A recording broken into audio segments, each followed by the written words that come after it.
You must be joking, sir. Why am I not allowed to invite my own parents to my wedding? Mom and Dad have been looking forward to this their entire lives, and their energy during the past few weeks have frankly been phenomenal. You can't just rob them of what they've been waiting for. It would be quite an inconvenience for us if we're told not to come. I agree. Listen carefully, Mr. Lawrence. If you're going to invite your parents to the wedding, I cannot allow you the hand of my daughter. Hi, I'm Lawrence. Just the other day, my lovely girlfriend Olivia gracefully accepted my proposal of marriage, and now we're trying to find a date for the wedding. Olivia has a bit of a rough personality, but she's overall a very bright, very honest woman, and I love her very dearly. I believe with all my heart that my marriage with her will be incredible. Mom's been gone for a while now, and Dad's the only family I have left, you see. Ah, I see. Single father, single daughter situation, I guess. And that must mean he treasures you so much. I mean, kinda, yeah. But you're getting showered with love from your parents too, right, Lawrence? The other day when we went to deliver them the good news, they were so happy they'd actually hugged you and I. I gotta say, that was unexpected. Well, I guess I am a bit spoiled. What was even more unexpected was the fact that I almost broke a few ribs because of Mom's death grip of a hug. Oh, Olivia, darling, you're home. Hold up, you must be... No, it's you. To my great surprise, Olivia's father was none other than the general manager of one of our business partners. Oh, yes, before I forget, I work in an office for a large domestic food manufacturing enterprise. And Olivia's father, or in other words, my father-in-law, Mr. Clementine, works for the management department of a foreign-affiliated restaurant chain. The very same chain famous for its delicious, authentic hamburgers. The one, the only too popular McWendy's. Hang on a sec. You two know each other? We do, dear. Mr. Lawrence and I collaborated on some work a couple weeks ago, you see. Yep, our business idea established a combo product with McWendy's. And as far as I know, it's a huge hit. And a huge hit it is indeed. The idea of a Mexico-style tortilla hamburger was intriguing. And people love a little too much, I must say. Oh, thank you, sir. I could only see a good future with tortillas, for some strange reason. And I suppose it worked.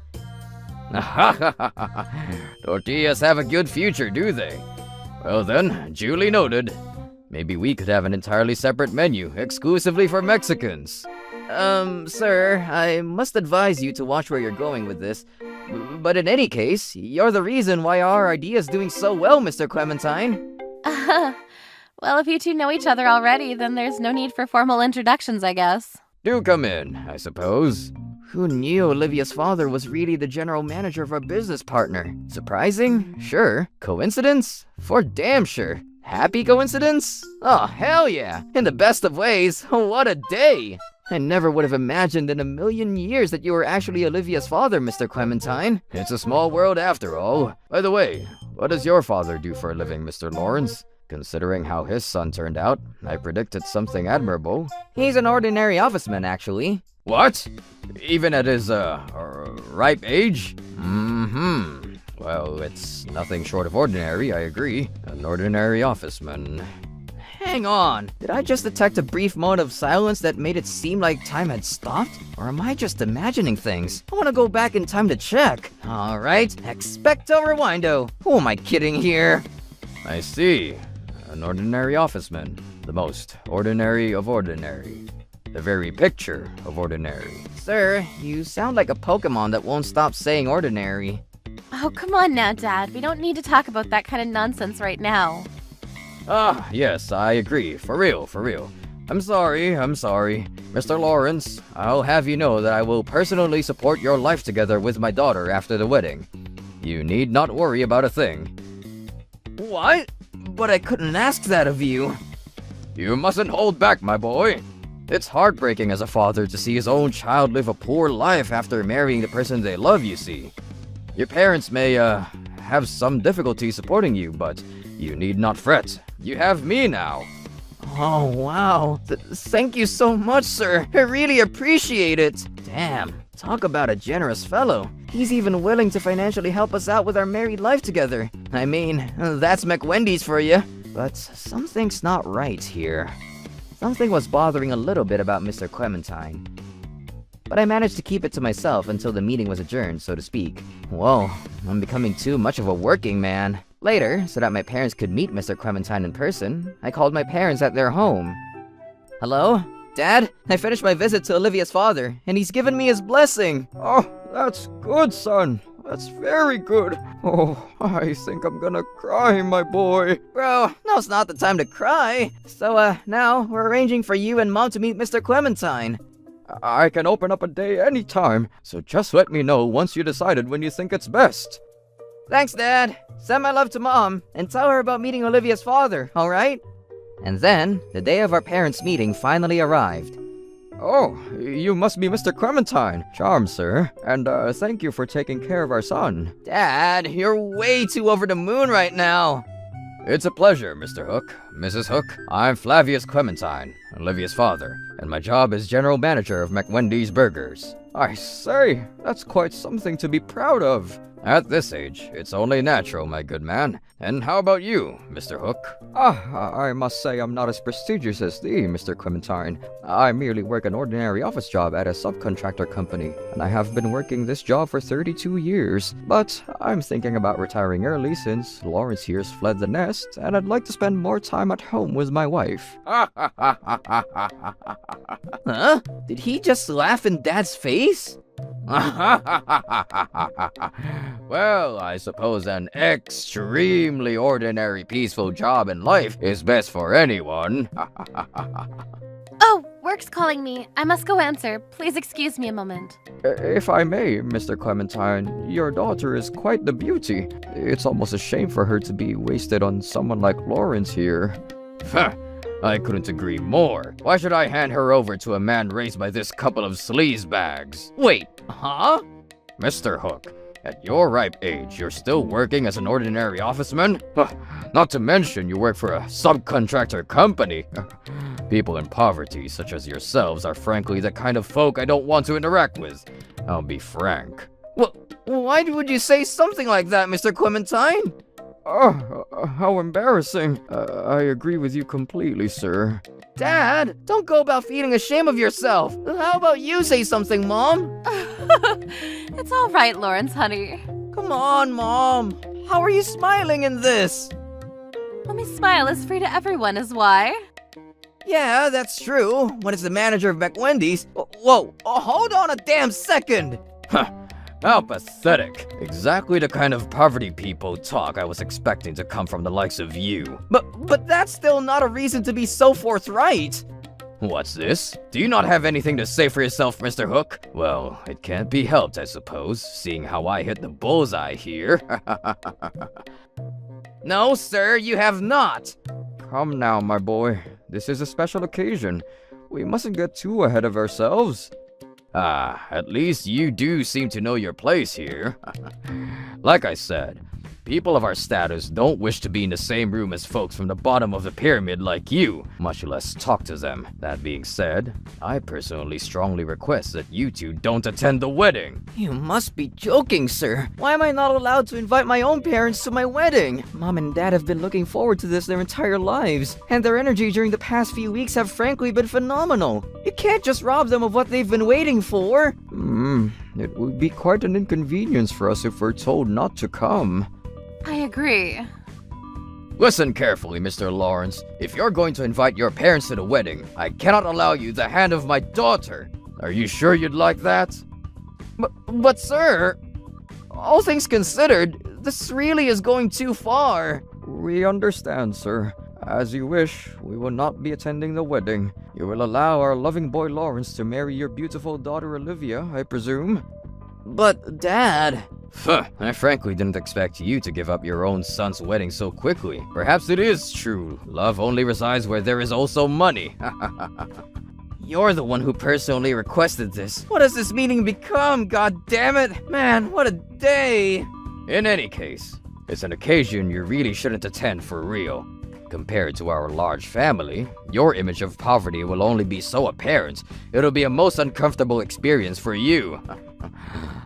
I'm requesting you not attend for your own good, you see. I admit you're appreciable folk despite your poverty, but it could only get nasty on the big day. Why must you insult them so much, Mr. Clementine? Thank you all for your patience. I'm sorry they said it was urgent, which it wasn't at all. Olivia dear, Mr. Hook has just informed me that he and his wife won't be attending your wedding with Mr. Lawrence. Excuse me? He seems to be too busy to be able to, and Mrs. Hook has an important matter to settle with her family. In a nutshell, they really can't spare some time to see you to wed their own son. Perhaps this is what's called poor restlessness? If it is, I really don't understand how you can live like this, Mr. Hook. Is that so? Oh yes. Didn't you also say a wedding present would only be wasteful? Well, can't be helped, I suppose. Folks in poverty must live by different laws than we do up here. But Dad never breathed a word about how a wedding present is wasteful. What does this guy think he's doing? But if I fight back here, the relationship between my family and Olivia's will definitely be splintered, and that's the last thing I want. Damn it! I don't know what I'm supposed to do! The meeting ended with a 20% happiness rate. Everyone except Mr. Clementine was donning a large frown, and the atmosphere was so cold, I swear I could see my breath. Does your father not like me, Lawrence? Have I done something wrong? No, Olivia, perish a thought. Why in the world would you think that? There's a legitimate reason why he can't attend a wedding, and that's because... how should I say this? It's all right, honey. You don't have to console me so much. I guess there's something about me that Mr. Hook disapproves. Olivia, listen. I swear on my life and career, that's not it at all. It's just extremely complicated. How can I say this without ruining everything? I'll be relaxing in my room, okay? Mr. Clementine, why must you insult my father so much? Look at what you've done in the process. You've hurt your own daughter, Olivia. Now she's completely convinced my father either doesn't particularly like her, or that something about her makes him disapprove of her as her daughter-in-law. At this rate, the married life I was looking forward to was going to have the worst beginning possible. Assuming this didn't actually ruin my relationship with Olivia, I just have to contact Mom. Hello, Mom. How you doing? Of course I am, Lawrence dear. I hit the gym this morning and I gotta say, those dumbbells are really working wonders to my arms and shoulders. That's not what I meant, Mom. Damn, you really live by the never let them know your next move philosophy of life, don't you? What exactly are you aiming for? Going to the gym practically every day? Mommy's gonna work hard to become a professional bodybuilder now, you know? Next time you see me, I'm gonna be bigger than you and your father combined.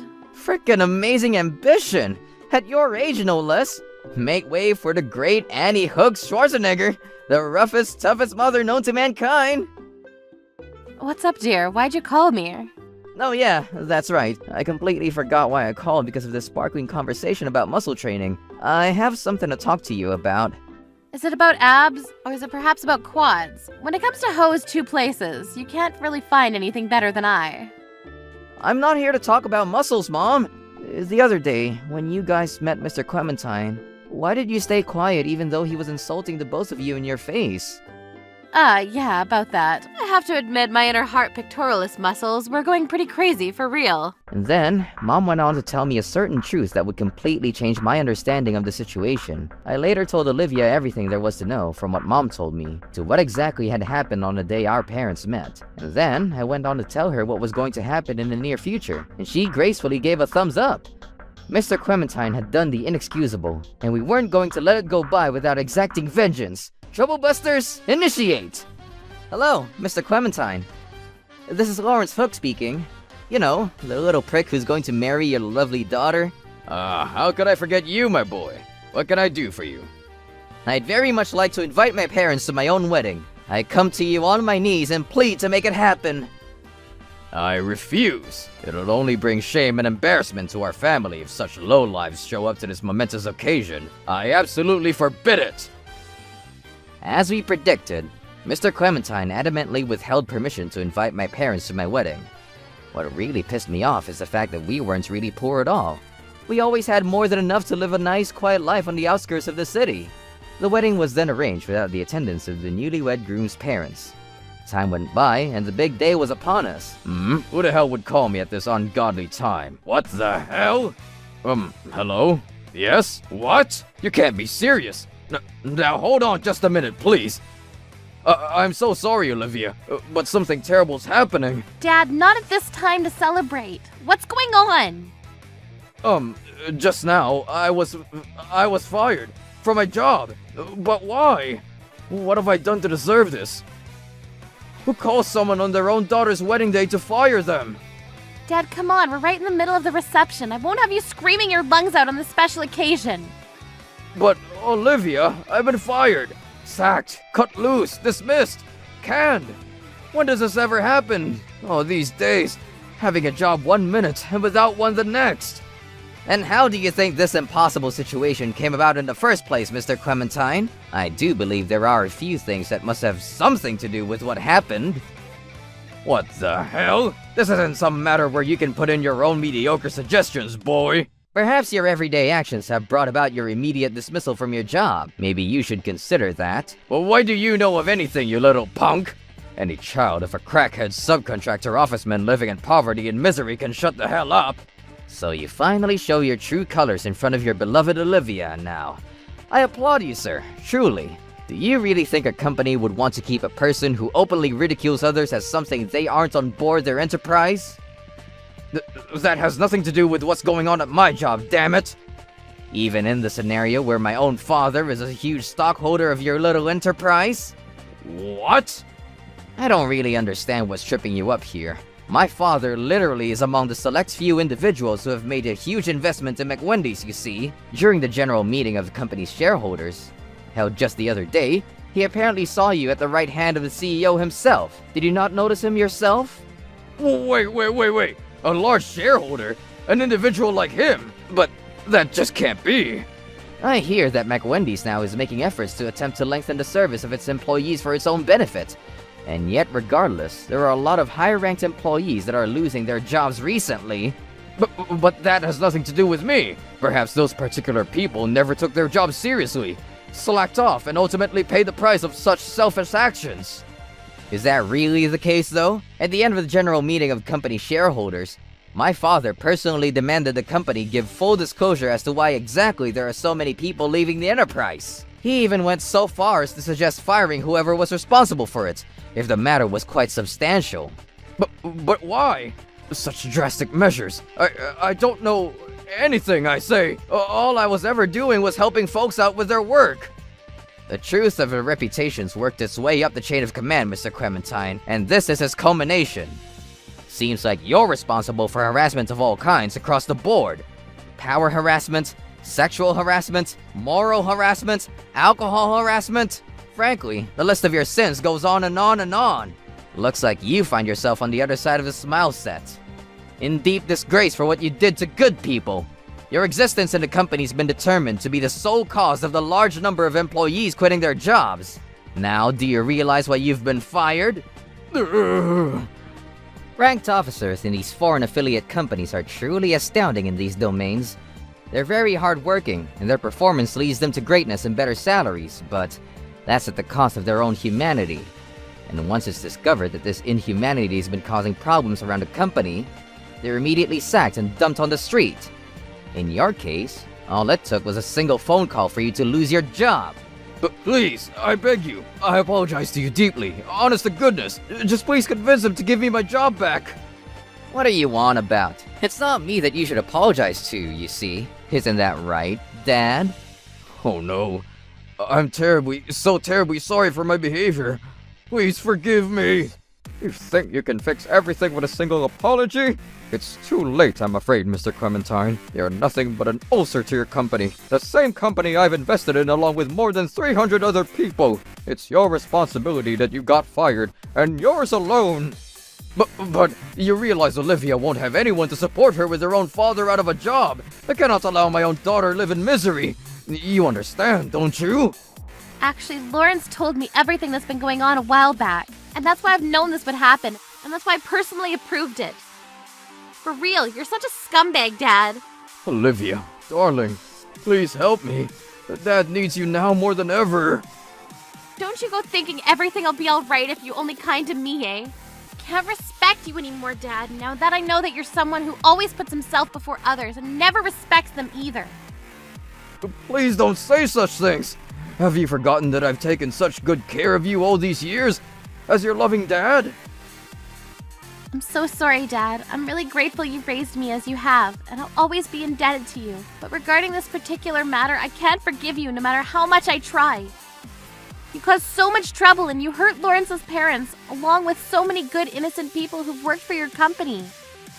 And the last straw is that you tried to lie your way out of it. I demand that you get out of here right now! Honey, no. In the event something happens, my father, not Olivia's, will provide the support we will need. So, you need not worry about your daughter, Clementine. She's in good hands. I actually just recently launched a new company of my own, and thanks to my loyal colleagues and employees, the business is doing pretty well for itself. What? You piece of... I mean, you, Mr. Hook, sir. A CEO. Lawrence, my boy. I've been keeping the truth undercover for some time, but it's time you know. Not too long ago, I actually became a CEO. Oh, really? Wait, really? Our group has just recently launched a new subsidiary company, and they personally requested that I become its chief executive officer, you see. What? Then why did you lie? You told Clementine that you were nothing but an ordinary officeman for a subcontractor company. You should have told him the truth. You should have told me the truth. If you found out that your father had suddenly become the CEO of some company, you would go ballistic and start boasting a little bit now, wouldn't you? What the heck? Guard your heart above all else, for it is a source of life. There are many words, sin is unavoidable, but the one who controls his lips is prudent. Bruh, I'm singing Bible verses now. We told you so. Oh, sorry. You know me better than I do. I just wanted you to live your life the way you've always lived it, Lawrence. That's why I was hiding my true nature, so to speak. Can you forgive me, my boy? For sure, but why now of all times? Lest you forget, I was directly insulted at by Miss Olivia's own father. In that scenario, even one with a heart of iron can't help but retaliate with the truth. Wouldn't you agree? He called us folk in poverty. People at the bottom of the pyramid when he had absolutely no idea. You have no idea how much my muscles were screaming to punch him right in his fat, ugly face. Forgive me, Olivia. I can literally see the fire in your fighting spirit. What a goddamn fire! I think I'm gonna give him that knuckle sandwich as soon as he shows his face to me again. That'll actually break his ribs. No, I suggest you not do that, Mom. In any case, you can leave things to me, Lawrence. If something serious comes your way, your old man's always here to offer his help. The money that you offered the newlyweds as financial support, I will provide, Clementine. And with that, you now find yourself without a job. All I can say to you now, Flavius Clementine, is good luck and goodbye. Dad, I hope to repent well. My father-in-law lost his job, and his life thereafter is apparently pretty hard.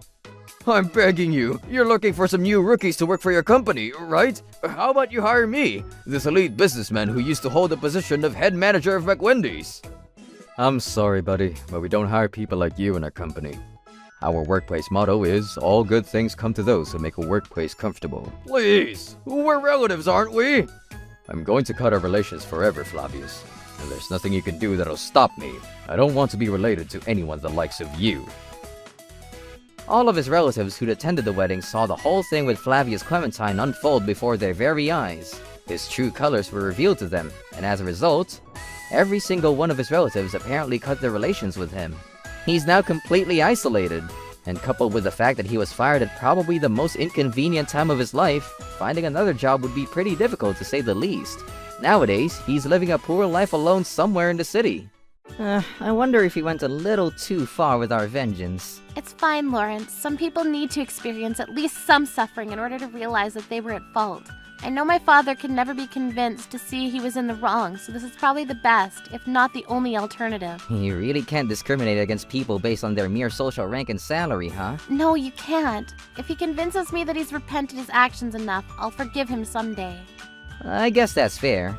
In the event that happens, and he really regrets what he did to so many people, I think I'll be ready to forgive him too. Hey, maybe a good thing would be to at least let him see his grandchild if he really understands his mistakes and promises to never humiliate himself or his family ever again. Yeah, that's a great idea. Wait, hold on! A grandchild? You don't mean... My, you got a sharp mind, Mr. Lawrence. A short while after we started our married life together, we discovered that Olivia was pregnant. You did it, Olivia! But, oh shoot, I forgot your mother's at peace right now. You can't even go back to your home to give anyone the news.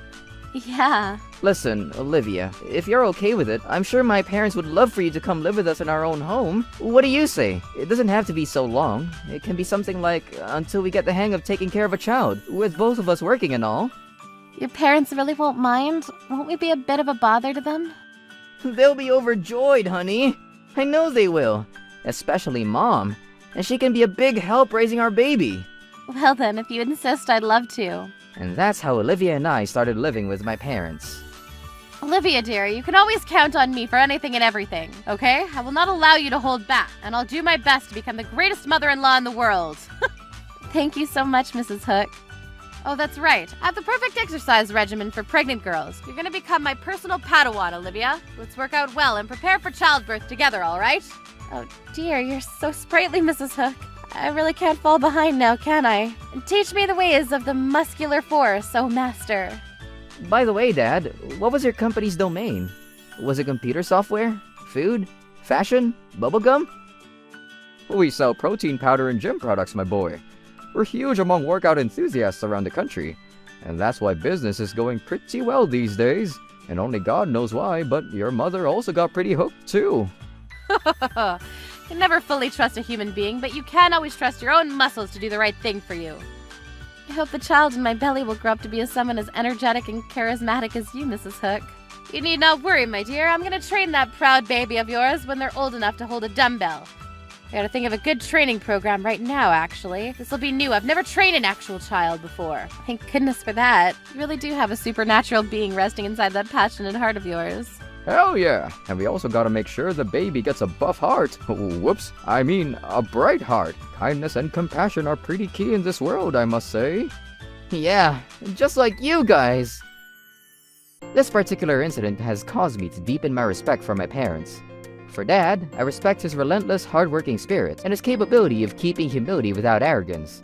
For Mom, her compassionate spirit, ever calm and tranquil, even in the most unfair of circumstances. And of course, those muscles of hers. I never realized I still have so much to learn from my parents. And living with them will give me a great opportunity to become a better person and a better parent. I only hope I can become a parent that will be respected by his own children. And I'll do what I can to achieve this dream. Once the baby inside Olivia comes into this world with a sprightly cry, I plan to teach to them what my own parents have taught me. I have no doubt our lives as a family of 5 will be ever better than I ever imagined. Trouble Busters! Did you just insinuate that I'm poor? Well, yes, because what you're wearing is pretty shabby. You don't look like the type of person that would dine at a restaurant like this. My name is Alan, and I own a cattle farm. I raise high-quality cattle and sell the meat to high-end luxury restaurants. This may sound like a lucrative business, but in reality, it's not. I invest a lot of money in raising my cattle, which is very costly, and so my profits are not that high. Thank you for everything, and goodbye. I feel very upset every time I have to part with the cattle that I raise, but it's part of the job, so I have to deal with it. I don't want to raise my cattle in bad condition, so I spend money to make sure that they are raised in a comfortable environment. Because my business is about raising animals, I don't think too much about making money off of them. That's why I live a frugal life. Some people may look down on me because I'm not wealthy, but I love my job and I'm proud of the way that I live my life. Hi, Sarah! I found this amazing restaurant that I want to try out. Will you come out to dinner with me? Of course, I'd love to! Great, I'm looking forward to it. Sarah is a successful CEO of a food wholesale company, and her company buys my beef. She is a gourmet and loves to try out new restaurants. She asks me out to dinner frequently. What kind of a restaurant are you taking me to today? I can't wait! I'm sure that you'll love it. I feel bad that you take me out to all these nice places. How can I repay you? I really enjoy your company, so it's really no problem for me. I guess it's hard for you to ask me to pay for dinner since I don't make much money. Well, that's not the reason why I ask you out so often. Hint, hint. We're here.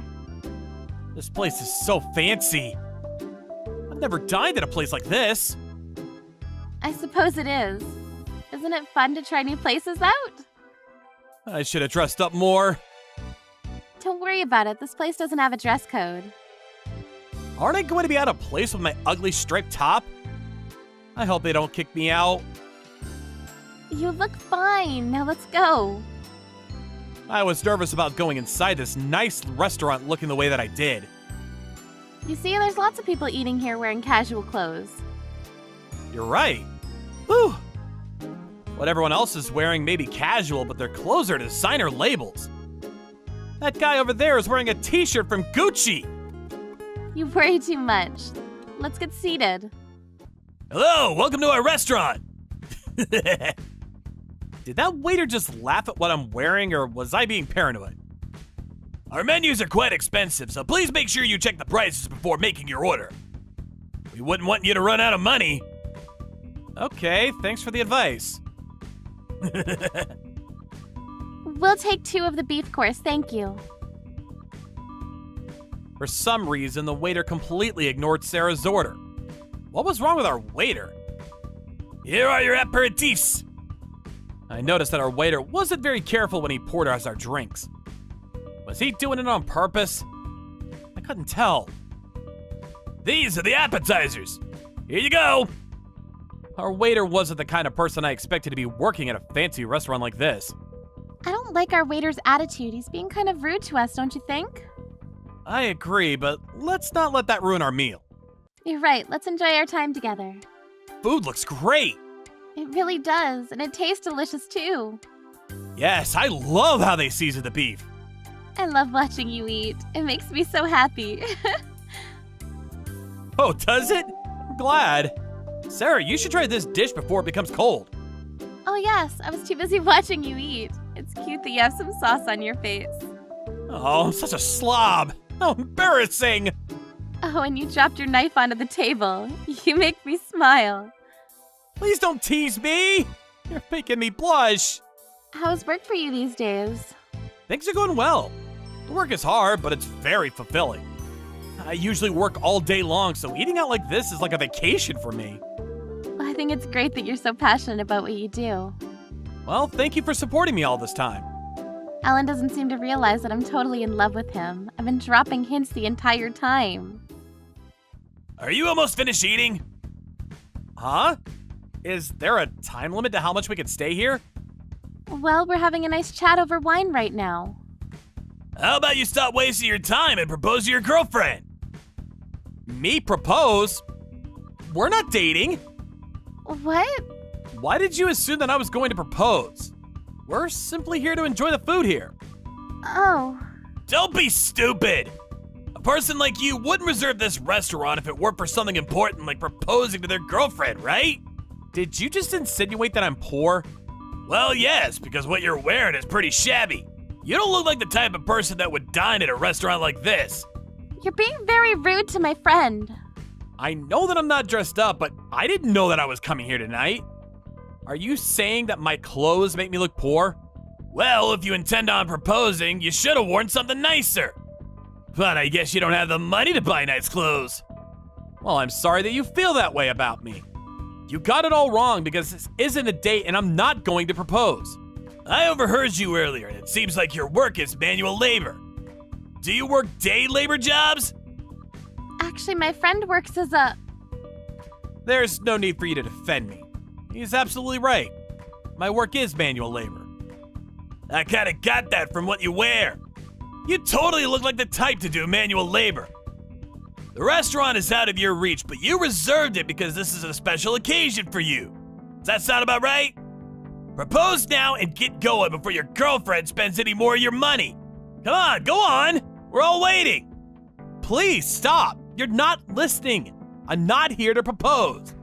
Propose! Propose! Stop it! Propose! Propose! Jeez, what the hell is wrong with this waiter? What's the matter? Are you embarrassed to flash the cheap engagement ring that you bought for your girlfriend in front of the other customers? How many times do I have to tell you? I'm not here to propose. I'm just here to enjoy a meal with my friend. Look, you don't have to pretend that this isn't a big deal for you. Don't worry about me.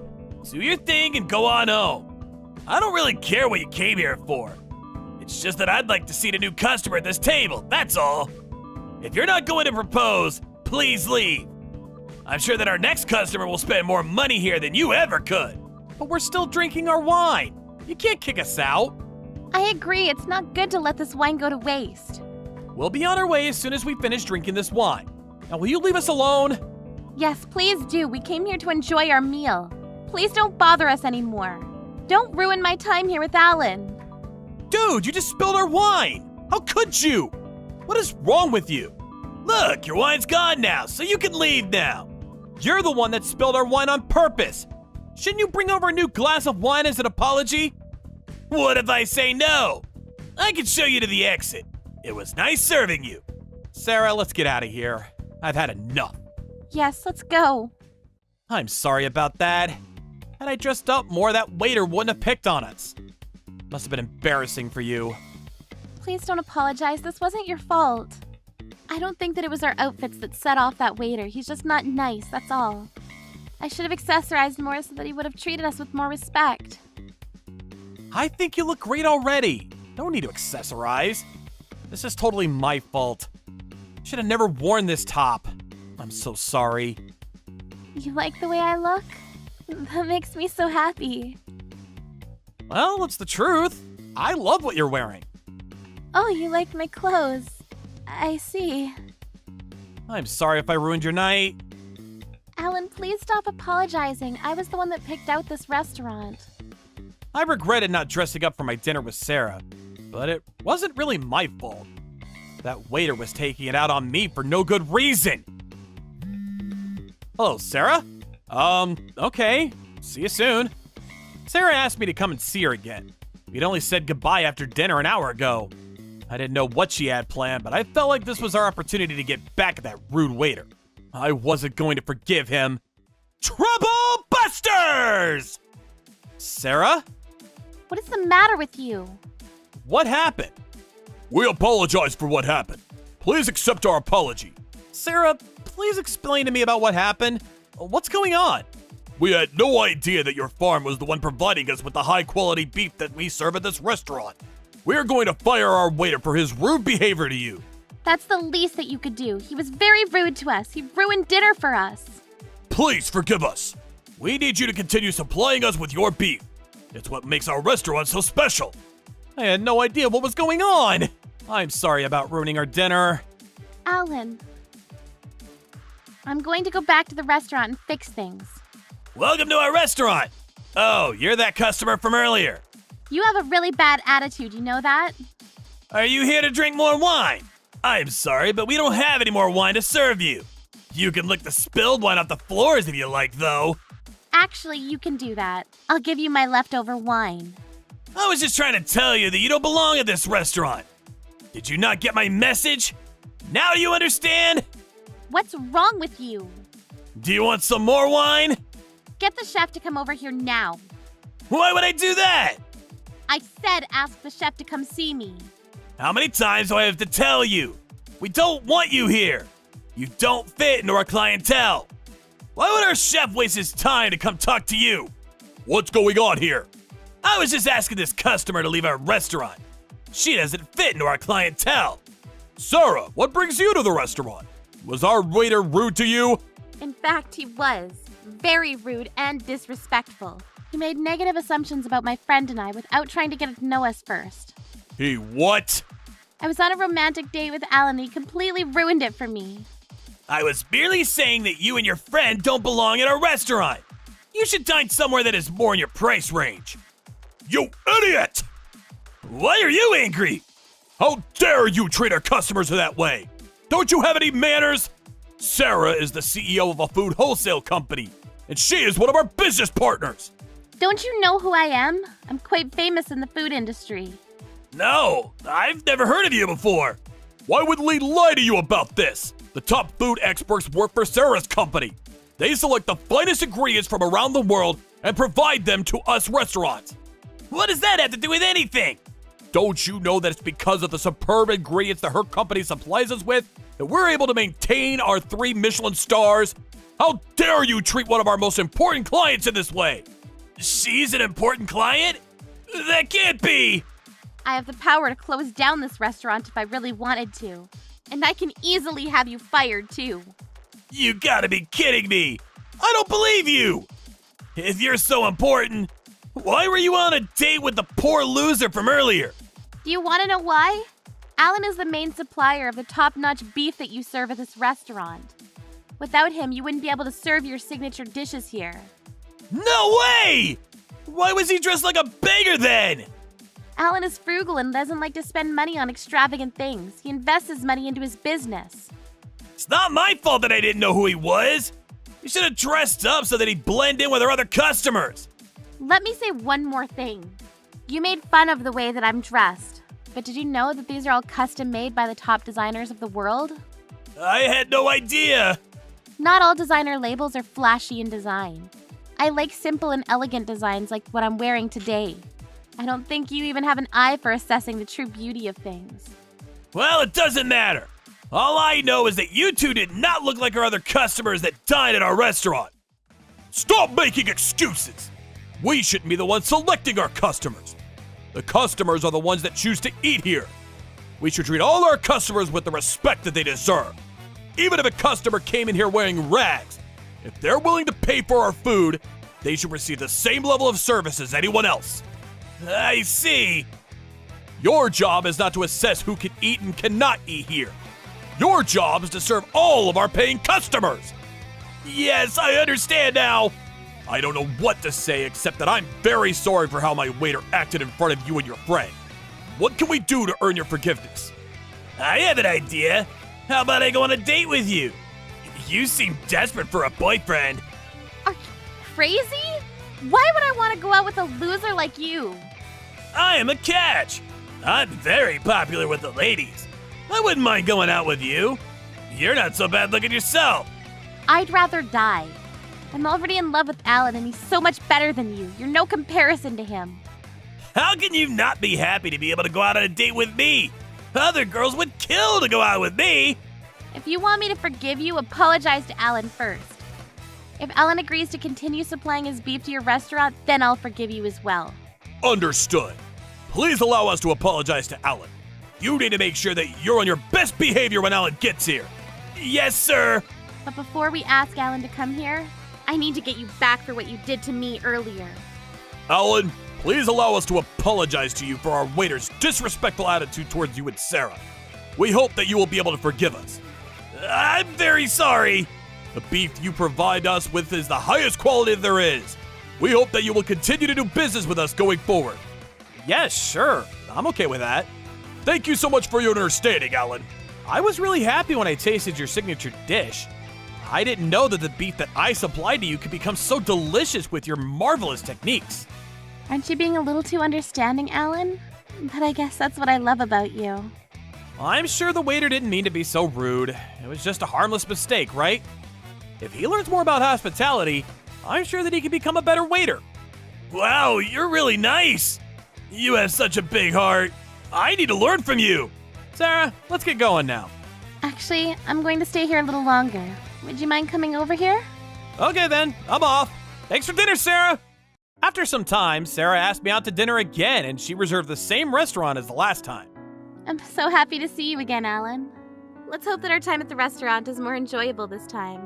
Thank you for asking me out to dinner again. I'm really looking forward to eating at that restaurant again. I came in a suit today.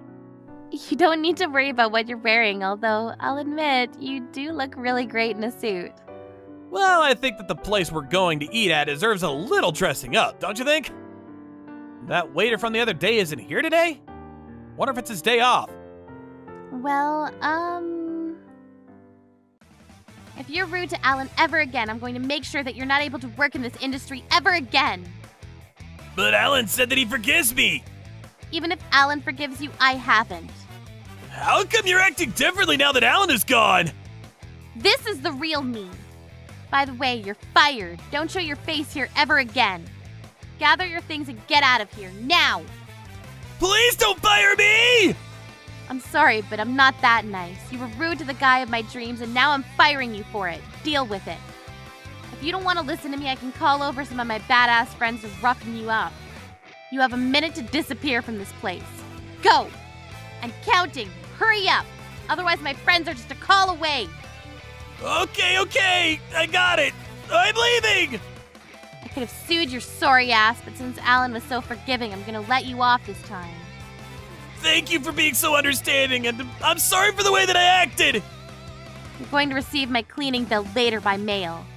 You need to pay for what you did to my beautiful outfit. You're a grown-up. You need to learn to take responsibilities for your actions. Will do, ma'am. Maybe he's using his time wisely like I suggested and learning a thing or two about hospitality. Yes, he could be doing that. It'd be smart of him if he took your advice seriously. I can't wait to eat. I'm starving. Tonight's going to be great, I can tell. Yes, I feel the same way. Sarah, Alan, welcome back to our restaurant. We're delighted to see you here again. We're delighted to be here. I'm honored that the chef is serving us his dishes directly. Yes, I want to make sure that you're well taken care of. Well, that's very kind of you. Please, enjoy your meals. Was it just me, or did the chef seem nervous to you? He did seem nervous to me. Now let's eat. Wow, this is delicious! I know that my meat is good, but it tastes even better when it's prepared by a top chef. And we get to enjoy our wine tonight, too. Yes, that's right. So different from the last time that we were here. Alan, there's something that I want to tell you. It's been on my mind for a while now. What is it? Tell me. I have feelings for you, Alan. I like you too, Sarah. Really? That makes me so happy. And you're always so cooperative when it comes to my work. I'd really appreciate it if we could continue to be great business partners. That's not... Well, what's the matter? The wine tastes great. Let me pour you some more. Alan, you just don't get it. What don't I get? You just don't get it. I really enjoy spending my time with you. You make work for me so much more interesting. Being a cattle farmer's not easy, but when I'm able to go out to dinner like this with close friends, it makes me so happy and it motivates me to continue working hard every day. I'm going to strive to become the best cattle farmer there is out there. Trouble Busters! Huh? This is a secondhand store. You buying someone's old car? I am. Is that a problem? You can't afford a new car? I feel sorry for you. Being poor must suck big time. My name is Alan. I work at a car repair factory because I absolutely love cars. I'm so in love with cars that I'm elated to go to work every day and be surrounded by different vehicles. Sometimes the work itself is tough, but when I look at the cars around me, I feel happy again. One day, I went to see a display of the newest car collection of a famous car brand. Oh, I love the shape of this car. I wish I could own a car like this. The design and color fit my taste perfectly. I'm so envious of the person that's going to buy this car. I'm a total nerd when it comes to cars. The people around me sometimes think that I'm crazy when I talk about my deep affection for cars, but I don't care what others think of me. Wow, this car is so cool too! Totally my taste! The curves of the body of the car are to die for! Oh, I wonder if I could take it for a test drive. I want to smell the leather of the car seats. I'm excited just thinking about it. Hey dude, you're totally grossing me out. Wait a minute. I recognize your voice. You're Alan, aren't you? And you're Kevin! Oh, what a surprise! Kevin and I went to high school together. Kevin is the bossy type and he'd bully the students that were quiet and shy. To be honest, I didn't really like him. What brings you here? You don't seem like the type to be able to afford a fancy car. Well, I have a job and I'm able to buy my own car if I want to. What kind of job do you do? I bet you don't make that much money. I think that you're in the wrong place. You should go to a shop that sells affordable cars. I don't need you to tell me which car I can buy or can't buy. Then do you intend on buying a new car here today? How are you going to pay for the car? I'm sure that you don't have that kind of money. Will you stop patronizing me? I just came here to see the lineup. I'm not buying a car today. Well, why waste your time looking at cars that you can't afford? Doesn't it make you feel bad that you can't buy any of the cars here? It's like being at a barbecue but not being able to eat any of the grilled meat. Or watching a TV show about traveling and never being able to go to any of the places. You really like to make fun of me, huh? You haven't changed one bit since high school. Look, I don't need to buy a car just yet. I'm here because I love cars and I enjoy looking at the different designs. I wouldn't mind not getting to eat the meat at a barbecue. I'm trying to cut back. Eating too much meat isn't good for my health. I see. You're still the same poor guy that I knew back in high school. I feel sorry for you. I hope you get a kick out of staring at all the luxury cars here. Look, I may not be rich, but I'm not poor either. I'm very happy with my life, so I don't need you worrying about me. I don't think that you're cutting back on eating meat for your health. It's because you don't have the money to buy any meat. What is it that you do for a living? I'm a repair mechanic. My love for cars led me to this profession. Wow, that's hilarious. You should choose a job based on the pay. I bet you don't earn as much as a repair mechanic. Why did you bother graduating college if you were going to end up as a repair mechanic? Talk about a waste of money. I wasted my time listening to you talk about your boring life, so now it's my turn to do the talking. I work in sales, and I'm really good at my job. My colleagues are always commending me for my great work. Wow, good for you. You must be so proud of yourself. When I get my job done, I can easily get a business deal worth $100,000. The company can't go on without me. They rely on me so much. That's why I'm so busy with work. I'm always on the job. Well, that must be tough. Don't you get tired of working so hard? I don't think that a company is supposed to work their employees so hard. And I'm also really popular with the ladies. I've had like 100 girls come up to me in one day, all telling me that they wanted to go out with me. I'm so cool. I'm having to turn girls away. Every girl wants to be my girlfriend. It's hard for me because I have to choose from so many girls. I bet you don't have to worry about that. Lucky you. It's not easy being so popular. There's a certain image that I have to maintain. By now, I knew that Kevin was lying. None of what he was saying made any sense. He's always had a tendency to exaggerate his stories. He hadn't changed at all. I see how great you are. Could I please go back to surveying the beautiful cars here? Once I'm finished here, I plan on buying myself a car. So you can't afford a car here then? I figured. What shop are you going down to? I came here to look at the different designs here, that's all. I wasn't planning on buying any of the cars here in the first place. I already know what kind of car I'm going to buy at the next place. I see. Why don't I come with you then? I've finished looking here too, so... I don't need you to do that. I'm sure that you have better things to do. Well, we've been friends since high school. It's the least that I could do for you. Also, as a sign of our friendship, how about you buy me a car too? You're not making any sense to me right now. Besides, I don't think that we were ever friends. Could you please stop making up random stories? I'm coming with you whether you like it or not. Let's go find you a shitty car. Don't assume that I'm buying a shitty car! I was pretty upset because I ended up bumping into Kevin, whom I detested. And on top of that, he was coming with me to buy my new car. This day hadn't turned out to be what I had expected. I was supposed to have a great time looking at cars today. Oh, what a day. As I was saying, this poor guy comes up to me and punches me in the face. It seems that he was jealous of my wealth.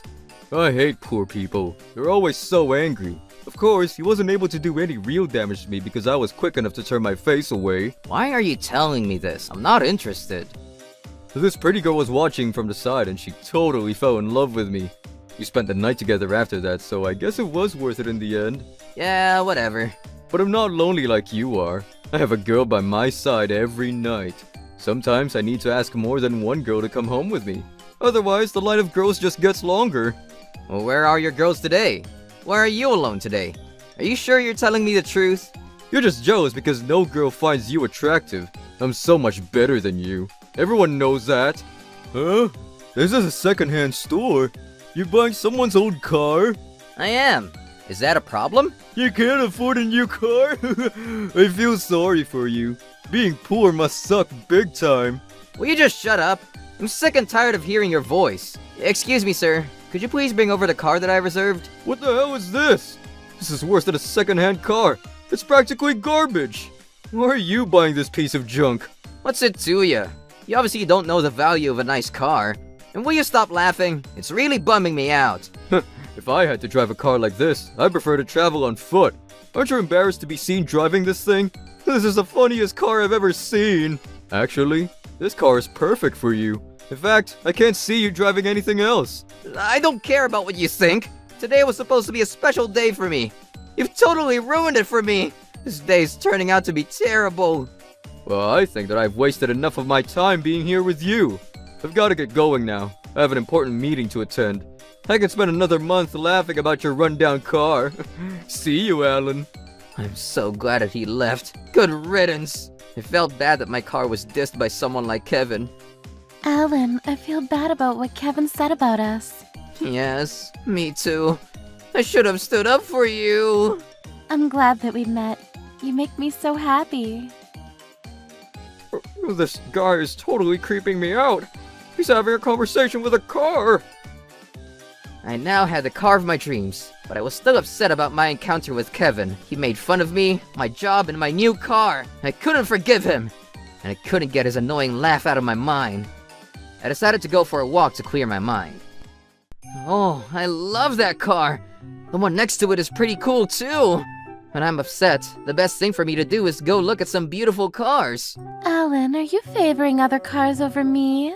Oh, of course not. You're my favorite car. I love you. Alan, I love you too. That makes me so happy to hear. Thank you. Don't look at that man. He seems to be a little crazy. I'm going to buy some washer fluid for my new car. I'm going to check out that store on the other side of the street. Is that? That's Kevin! What's he doing at the store? As I was out on my walk, I happened to see Kevin again. When I saw him for the second time, I found out the ugly truth about him. He was acting all superior around me, but he's not much different from me. Now that I knew the truth about him, I wasn't going to let him boss me around anymore. This was the perfect opportunity for me to get back at him. I decided to invite Kevin over to my house. I wasn't going to forgive him. Trouble Busters! Hey Kevin, do you want to come over to my place? What's with the sudden invite? Do you miss me already? Well, I wanted to continue our conversation from before. I hope that you're not gonna try to borrow money from me. I'm sorry, but I don't feel close enough to you to lend you any money. Don't worry, I won't be asking you to loan me any money. If you're busy, I understand. Maybe another time then. Well, I might be able to come see you on my day off. It'd be fun for me to see what kind of a dump you live in. Aw, you're so lucky that you can take a day off of work whenever you want to. I'll come pick you up at the train station closest to my house. I was going to put Kevin in his place once and for all. The following Sunday, Kevin came over to my house as planned. I picked him up at the train station as promised. Hey, Kevin! Glad you could make it. Your car is not as bad as I imagined it to be. It's obviously not as good as the car that I own, though. You can never beat me. Well, I'm glad that you don't think that my car is a piece of crap. We're almost at my place. Which one is yours? I bet it's one of those old run-down places. We're here. I can't see it. Is it that tiny doghouse? The white building is where I live. Huh? It can't be. Welcome to my home. You gotta be kidding me. You shouldn't pretend that you live in this big mansion. You don't need to try to impress me. I already know that you're a loser. You're trespassing. We could both get arrested. I'm not trespassing. This is my house. How can that be? And here is my collection of cars. You have a car collection? How is that even possible? This is my Lamborghini Catherine, my Rolls-Royce Laura, You named your cars? That's really creepy. my Ferrari Giulia, my Porsche Nancy, and last but not least, the car that I bought the other day. It's a Skyline GTR from 50 years ago. A true classic. Her name is Angelina. I thought that it was just a crappy second-hand car. Oh, Angelina is very rare. She's worth $200,000. How can you afford all of these cars? When I first got her, she was in bad condition. But after fixing her up, she's as good as new. You're right. It doesn't look like the same car that I saw the other day. I'm the CEO of a car repair factory, so fixing her up was really easy. You're a CEO? You're joking, right? I don't want to brag, but I'm really good at my job. My clients are very happy with the repair work that I do for them. We get requests from around the world. Business is thriving. But that doesn't necessarily mean that you make good money. Our factory is dedicated to repairing classic cars. We don't have many competitors, so we are doing really well and making good money. That doesn't make you better than me, though. I don't need to buy a classic car because I can afford to buy a brand new car. And I'm the top salesperson at my company. Beat that! Well, a brand new car is not always better than a classic car. You need a good eye to determine the value of a car. Are you trying to lecture me about cars? By the way, I saw you the other day. You were working at the local convenience store. What are you talking about? You must have confused me for someone else. If you're a salesperson like you say you are, it wouldn't make sense for you to be working at a convenience store in the middle of the day. Well, I bet you're not even a salesperson. You just work part-time at a convenience store. that's not true. You have it all wrong. How am I wrong? I do work as a salesperson, but the day that you saw me, I was helping out at the convenience store because they were short-staffed, and they're one of my clients. When I saw you at the store, it wasn't crowded, and there were plenty of other staff. I was teaching the other staff how to be good salespeople, to increase the sales of the store. I was merely setting a good example for the other staff. I saw someone younger than you telling you off for not doing your job correctly. He was yelling at you for putting some products in the wrong shelves. Oh, you heard that? Why don't you start telling the truth? I know that you're not a salesperson like you say you are. Fine. That's right. I work at a convenience store. Are you happy now? Then why did you lie about it?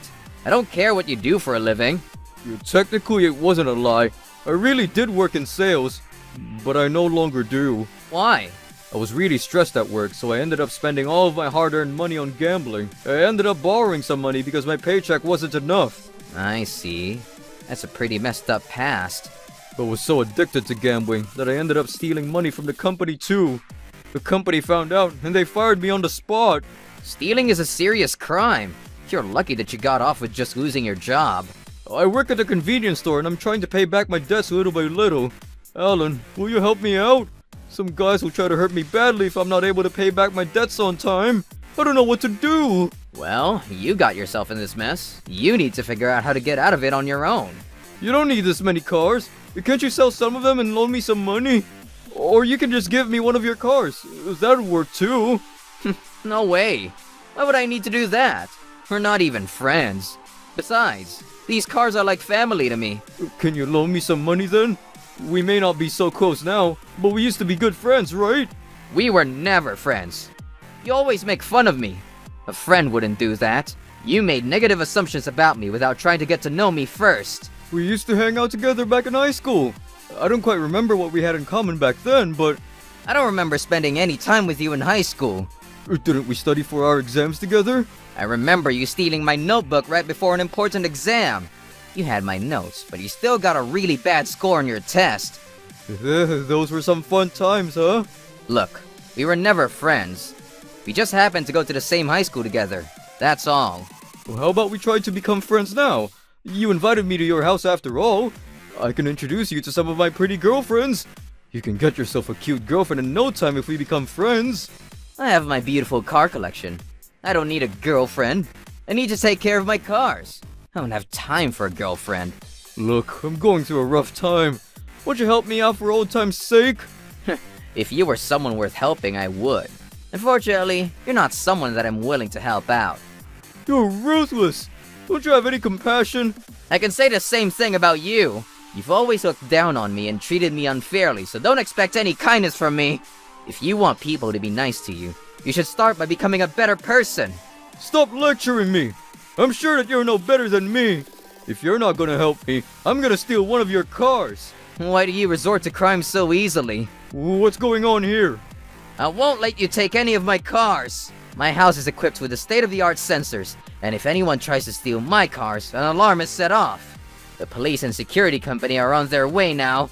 Why did you call the police? You just threatened to steal one of my cars, and you admitted to having stolen before, so I did what I had to. I told you that my car collection is my life. I won't let you take any of my precious cars. I'm sorry. I didn't know that you felt so strongly about your cars. It's too late to apologize. You need to pay for all your crimes up until now. I didn't do anything to you. You really think so? The staff from the security company escorted Kevin out of my house. After that, the police arrived, and they drove Kevin down to the police station for questioning. Angelina, I'm so sorry about earlier. You must have been so scared. I won't let anyone harm you. Thank you for taking such good care of me, Alan. Ugh, this guy's so weird. He's talking to his car. Although Kevin was taken down to the police station, he wasn't arrested because there was no evidence of a crime being committed. A few days later, I passed by the convenience store that Kevin works at. He wasn't at the store, so I assumed that he quit his job or got fired. I wonder if Kevin quit his job at the store. I'm sure that his pay here wasn't enough to cover all his debt payments. He probably had to get a job with a better pay, maybe on a fishing boat or something. To be honest, I didn't really care about Kevin.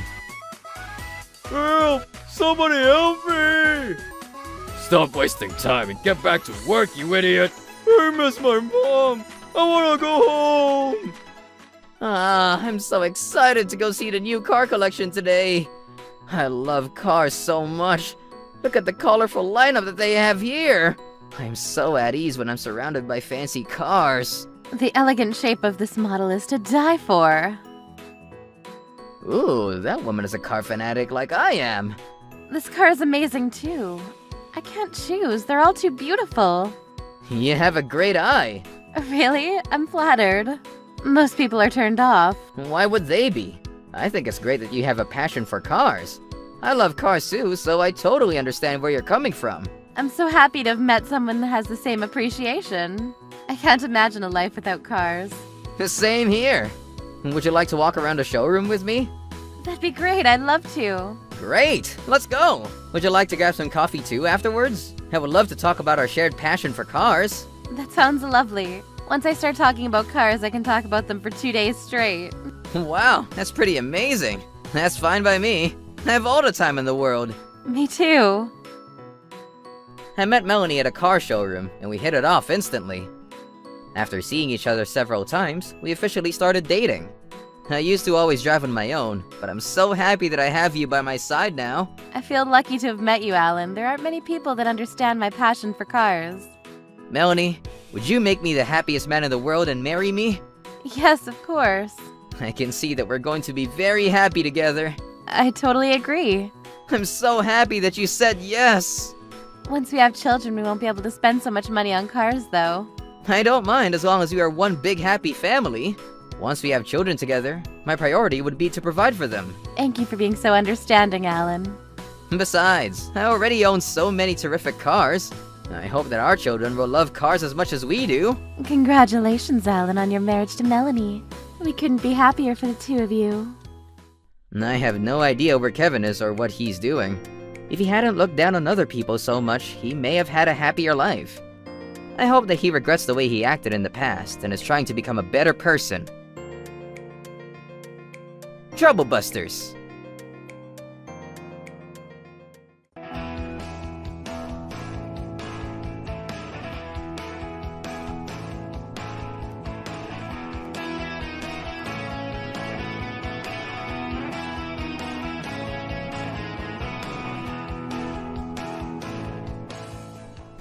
Any stupid low-class sushi toppings are something people with no damn money to spare enjoy.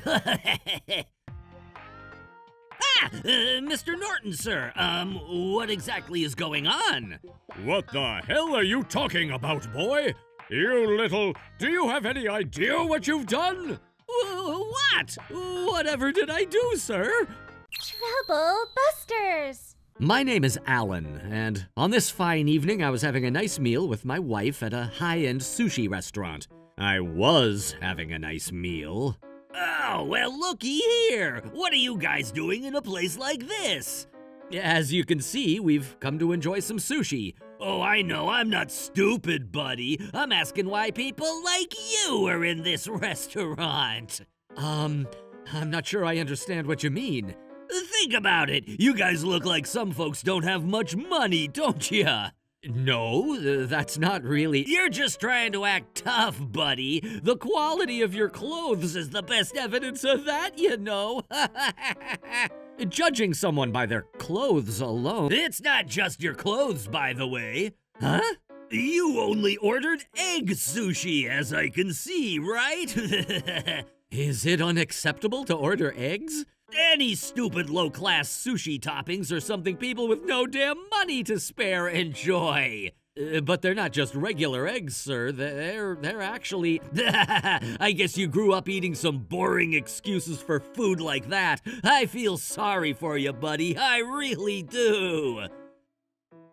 Oh, I know! Allow a super elite banker to help someone like you who doesn't have any money. Help me?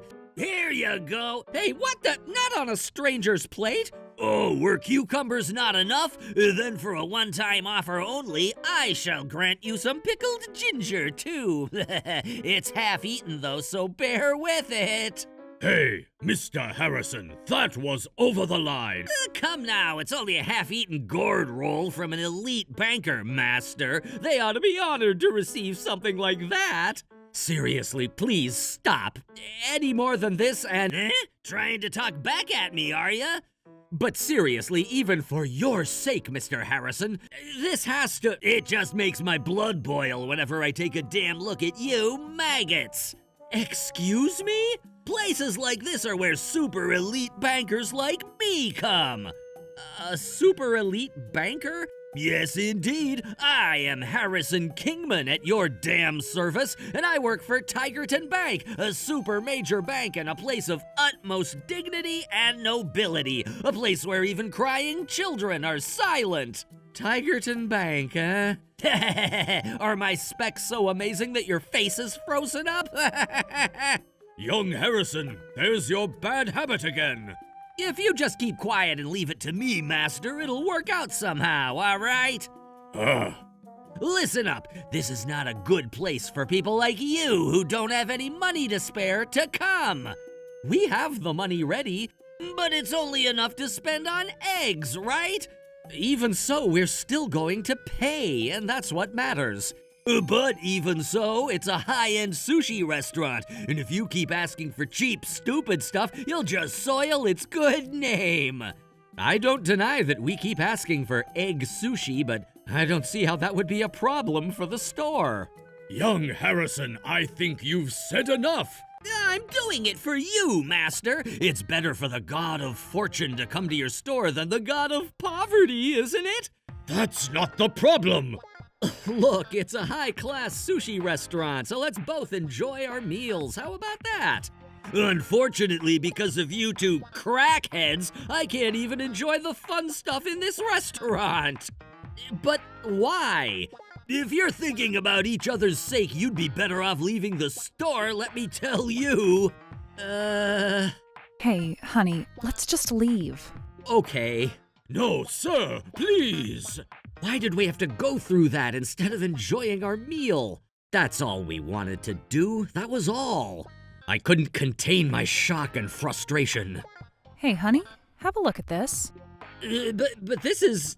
With the screen of the phone my wife showed me, I saw a glimmer of hope for retribution. With this, I can punish that bastard for being so condescending to others. Unforgivable. Trouble Busters, initiate! What is this? Seems pretty damn busy from the get-go. Oh, Harrison! Ah, Mr. Norton, sir. What exactly is going on? What the hell are you talking about, boy? You little... Do you have any idea what you've done? What? Whatever did I do, sir? Don't tell me you don't know. You better not tell me that. No, sir, please. What are you actually talking about? Don't pretend that you didn't do something that made people uncomfortable at a sushi restaurant last night. What? Enough feigning ignorance! Your face and name have been made public on video sites and social media, and it's causing a huge uproar. It seems that your workplace has also been exposed, and we've been getting a rush of phone calls since this morning. Why?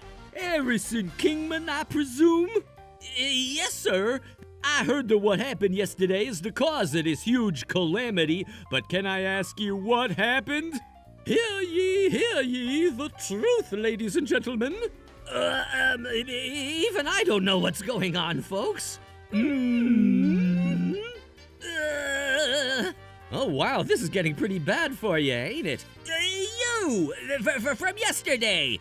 This is beyond anything I ever expected. That tone of voice! Don't tell me you did something that caused all of this. You better not tell me you held a grudge because of yesterday. Because of yesterday, eh? No, that's... The rest of that story, if you please. Ah, yes, ma'am. You claim I did something because I held a grudge, but to be quite honest, I didn't do anything at all. Don't play coy with me, buddy. If I had to say, it feels like you destroyed your life yourself. What the hell? Yes, you see, yesterday I was actually doing a live stream at the restaurant, and that's when you came in. A live stream? Why did mainstream media get involved with just an under-the-radar live stream? Allow me to ask the exact opposite. Why do you think it got to this point? Because you're some elite in mainstream media? Incorrect. Try again. Incorrect. You messed up, Mr. Kingman. Please, a comment on how you feel right now.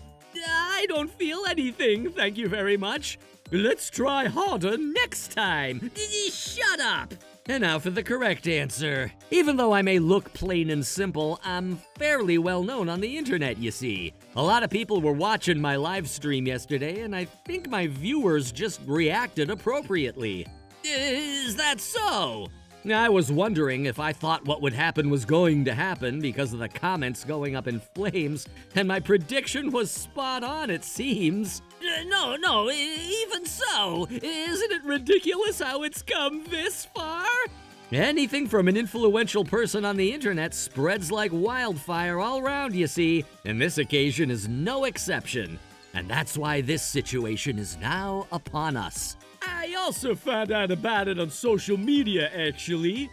And regarding your acts of kindness, you did some vulgar things like putting a half-eaten gourd roll on someone else's plate. That was oil to flame and made things so much worse. A calamity. Why did I have to experience that? That's why I told it, didn't I? It's like you destroyed yourself. So how do you feel right now, Mr. Kingman? Stop asking me that! You may have been harassing me and my wife without much of a second conscious thought, but you were too naive, I suppose. Nah, I don't frickin' buy that. You must have planted something, didn't you? Planted something?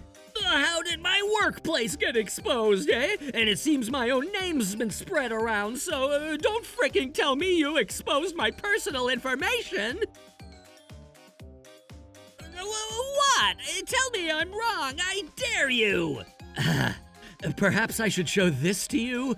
A super elite banker? Yes, indeed. I am Harrison Kingman at your damn service, and I work for Tigerton Bank, a super major bank and a place of utmost dignity and nobility, a place where even crying children are silent. You've thoroughly leaked your name, job title, and workplace so beautifully. Of course it's going to spread around. And this was also from the live stream last night. Good job digging your own damn grave, buddy boy. You shouldn't just spread personal information around, even your own, Mr. Kingman. No, don't be ridiculous. This is your fault, too. Why is it my fault, pray tell? Because you were doing a live stream. You can't just barge into a live stream unannounced and say something like that now, sir. But that doesn't change the fact that I was being recorded in some way, right? What you did was an infringement on my image rights. In this case, it's not something I intentionally filmed, but rather something you cut into of your own accord and had yourself filmed in the process. It would be difficult to claim that it's an infringement of your image rights. And additionally, the live stream has been made private, and we've taken all the steps we can. But if the store doesn't allow it... Not a problem, I got the permission for that as well. But it is a freaking problem, buddy. The stupid calamity is still going on. But even so, this is all because you kept on interfering with me and my wife. I even put up a sign on the table saying that filming was in progress. Yeah, I didn't freaking notice that, so it's pointless, bucko. Long before you may claim you didn't notice that it's ridiculous to make nasty remarks about someone when they're trying to enjoy their meal. For real? But if someone who doesn't seem to have much money is at a high-end sushi restaurant, that's one of the things anyone would want to say. And that's no reason to harass people, is it? What kind of nerve network do you have within you to come up with that idea? I mean, both you and your wife were always ordering egg sushi, weren't you? Yeah, we were. At a luxurious sushi restaurant? Eggs? You've got to be kidding me, man. A sushi restaurant like that is all about ordering the freshest seafood. And when I see people ordering only egg sushi without even trying to enjoy the fish, you can't blame me for wanting to tell you a thing or two. Damn, bro playing the now I'm angry card. Absolutely pathetic. No, it's true, isn't it? For example, it's like ordering only cabbage at a high-end Korean barbecue restaurant. And for the last time, I said it's not a good reason to harass anyone, is it? Then you should have asked for some regular seafood instead of anything that would piss people off. You're the one playing the now I'm angry card. You're surprisingly ignorant too, huh? Excuse me? Do you know anything about the eggs used at that sushi restaurant? Aren't they just your regular eggs sold at ordinary supermarkets? No, the eggs used for that sushi are none other than the rare Busta Cochin eggs, which cost 2,000 yen per piece of sushi. 2,000 yen per... Is it really that expensive? It's shown on the restaurant's website, too. I didn't know that because I don't usually order eggs. Master will be depressed for days to come, my good man. But you still should have told me that information and the fact that you were also live streaming. No, sir, I tried to tell you about the situation, but you interrupted me numerous times, didn't you? You just keep talking nonsense. Like, yes indeed, I am Harrison Kingman at your damn service, and I work for Tigerton Bank, a super major bank, and a place of utmost dignity and nobility. A place where even crying children are silent. Shut the hell up, dude. That has nothing to do with this. But regardless, that's why your personal information was identified, right? Yes, indeed, I am Harrison Kingman. Stop this right now! This is definitely a dark patch of history now. Shit! You think you're so clever, burning me on the internet like that? You goddamn bastard! Did you come all the way here to mock me? Yeah, keep dreaming, buddy. There's no way I'd come for such a trivially pathetic reason. Right then, why did you come here? I came here for two reasons. The first is to terminate my account at this bank. Terminate your account? Yes, I have an account here at Tigerton Bank. Is that so? But I was worried about leaving my money in a bank with employees the likes of you, so I concluded that terminating it is the right decision. What harm can a singular termination of some lowlife's account cause among the top banks in the country? Keep that same energy when you hear the full story, bucko. Huh? Harrison! Mr. Norton? It's all your fault. What on earth is going on? More and more people started asking to terminate their accounts, saying they don't want to deposit their money in a bank with employees who don't mind insulting random people in sushi restaurants. Well, hey, if they want to terminate their accounts, then let them terminate their accounts. Even if hundreds or thousands of people terminate their accounts, it's no harm to us, right? Are you serious about that? Yes! Mr. Kingman, you're a bank employee, aren't you? What are you talking about now? Have you the memory of a frickin' goldfish? No, my memory's quite excellent. I'm simply stunned by your statement because I cannot believe it's coming from a bank employee. Why would you be stunned? Well, if more people want to terminate their accounts, it will inevitably affect the profits of the bank. The number of people depositing money will decrease. That's all there is to it, right? Mr. Kingman, I'm only asking this because of the sheer ridiculousness of your words, but do you know how banks make profits? The government pays banks, right? You can't be serious. Banks collect money from a wide range of people, from ordinary people to enterprises, as deposits, and lend it to people who are in financial trouble to make a profit. Then it's not profit, it's plus and minus zero, bucko. That's why they charge interest. For example, let's say a bank is lending a client $1,000 and set an interest rate of 2%. 2% of 1,000 equals 20, and thus the person who borrowed the loan will need to pay back $1,020 instead. That's how the bank will make a profit of $20 from this transaction alone. I see. This is repeated every day, and that is how banks can operate. You know a lot, don't you? I'm not a banker, so I can only give a rough explanation, but I never thought I would have to explain it to an actual banker. I don't know which one is the real banker anymore, bro. For real. Then if the number of people who terminate their accounts increases, that means... Yes, it will be a huge blow to the bank as well. Truly, what have you done? Even so, we are a major bank, so we won't go under so easily.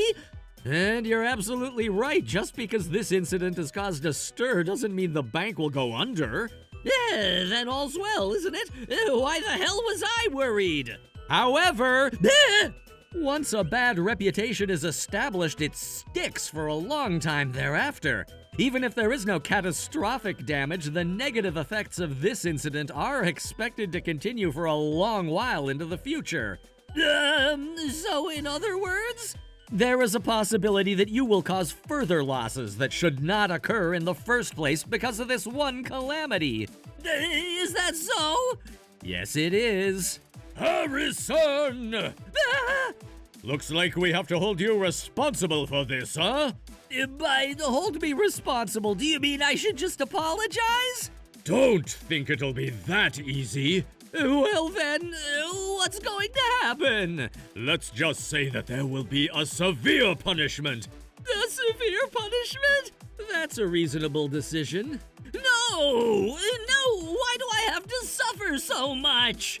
If you've heard the story so far, you can see that your actions are causing losses to the bank. If that's the case, it can't be helped now, can it? Shit! Seriously! And this isn't the end of it. What? I told you I have 2 reasons as to why I came here. I've come to warn you. To warn you, Mr. Harrison Kingman, that you will be sued for damages. Damages? No, wait a damn minute now. I haven't done anything else wrong, you know? Oh, so you admit to your first sin now, do you? You just shut up. I haven't done anything else wrong. Can you really say that, sir? Yes, indeed. I swear to God. It didn't got a pestilence, I assume. Hell nah! Are you going to insist that you don't know anything about what I'm talking about? Yes, I am. I've no damn clue. Well then, if that's the case, I should have him come in. Huh? Master, what are you doing here, sir? Young Harrison, I simply cannot turn a blind eye to your actions any longer. I asked Mr. Thompson here to come with me today to give you a notice about something important. So the person who's gonna sue me for damages, is that you, sir? Yes, Master Sato called me a while after I left the restaurant yesterday to ask me for some advice. I knew about Mr. Thompson, or rather his alter ego, Mr. T, beforehand. So I called him to apologize and discuss something with him on that same occasion. Mr. T? Alter ego? Who are you really? Now that I think about it, I haven't introduced myself yet. This is who I am, my good sir. A lawyer? Indeed. But aren't you a full-time streamer? Streaming is like a side hustle for me. I started posting information about the law and stuff like that, and then many people became interested in this sort of content, you see. But yesterday's live stream didn't have anything to do with the law, did it? I just thought you were some popular foodie streamer. Yesterday just happened to be my wife's birthday, so I was filming a video to celebrate it. That's why I was dressed in a humble-looking outfit last night, but usually I'm dressed sharply in a suit like this. The more you know. Well, that celebration video was ruined by someone we won't mention here. But back to the main topic. Why did Master Sato come here, Mr. Kingman? I don't freaking know. Master, what's the reason? Young Harrison, not only yesterday, but you've been harassing my customers on quite a frequent basis, haven't you? Well, I wonder. I was just telling people about how I'm a banker and messing around with people who didn't seem to have a lot of money. And that is what's getting you destroyed, buddy! No, wait a minute. How does that lead to me being sued for damages? That's not right. One of the reasons a store can claim damages is interference with business. Mr. Kingman, you've been harassing various customers at Master Sato's over the course of multiple months. And this has unfortunately contributed to a detrimental reputation for the store. I don't want to go to a store with customers like this. I don't want to get involved. Those are but a few of the comments left by the masses. And because of this, our customer base has decreased by quite a lot. Oh, is that so? Is there any solid evidence that I'm the reason for the decrease in customers? Yes, there is evidence. Most of the negative reviews of this store are complaints about you. Let me give you a few examples. Username Golden Hairbringer of Happiness 247. The other day I was having an amazing meal with my family when someone called Kingman, a self-proclaimed super elite banker, harassed us regarding our clothes. Our lovely family time was ruined. Username Mrs. Fufufa Ahi Ahi Ahi 17. I was eating some delicious sushi with a friend last night when some asshole called Harrison Kington, I don't care anymore. Anyway, yeah, he absolutely ruined my entire week. I was so upset that I couldn't even say the F sound in Fufufa. Here's another one. Enough already. So you admit that you did do all of this then? Well, no, And that's not all the evidence. Some of the customers who have been harassed by you have recorded what you told them. No shot? So I can't make any more excuses to save your ass, buddy. But I'm a regular customer, aren't I? I've paid at your restaurant many times thus far, haven't I? Yes, and I'm so grateful for that. That's why I didn't want to make a big deal out of this. However, despite numerous warnings from Master Sato, you wouldn't listen to him no matter how many times he tried. And thus, he simply lost patience. Mr. Kingman, you trampled on Master Sato's kindness big time. No, I was just doing it for the sake of the restaurant. Was it really for the sake of the restaurant? What is the result, Answer me that, Mr. Harrison Kingman. Sir, I believe a reasonable amount of damages will be demanded unto you, so be prepared for what's to come. Please, wait, that's a bit... And that's not all. Harrison, we will also demand damages from you. What? Of course. Don't think you can get away with it after everything you've done. By the way, how much will it be? Let me just say that it won't be cheap considering the total losses to the bank. You can't be serious! A double whammy from Master Sato, owner of a high-end sushi restaurant, and an actual bank. It certainly won't be cheap, let me tell you. No, it has to be cheap, otherwise I'll be in so much trouble. Hey, you're a lawyer, aren't you? Yes, I am. Even if it's just for Master Sato, could you somehow arrange for my damages to him to be cheap? Absolutely not. Why not? Because I'm a lawyer. If I receive a request, I intend to do my job thoroughly for the sake of my client. I feel a great and powerful aura. I'm sure there's some amount of personal vengeance mixed in with that. No, if you sue me for a lot of damages, should that happen, know that it's all your fault. You brought this on yourself, and it's too late to regret it now. No, it's really impossible. But you're a super elite banker, aren't you? You have a fair amount stashed away, don't ya? Well, I have a bit of a spending habit, you see.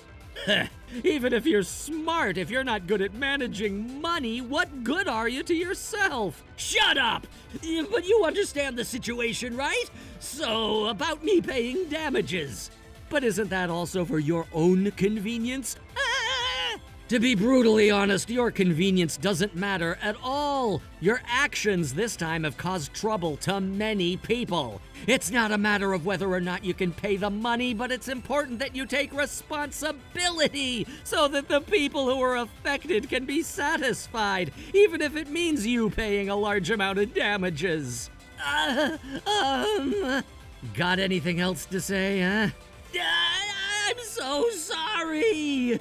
Apologizing now, of all times?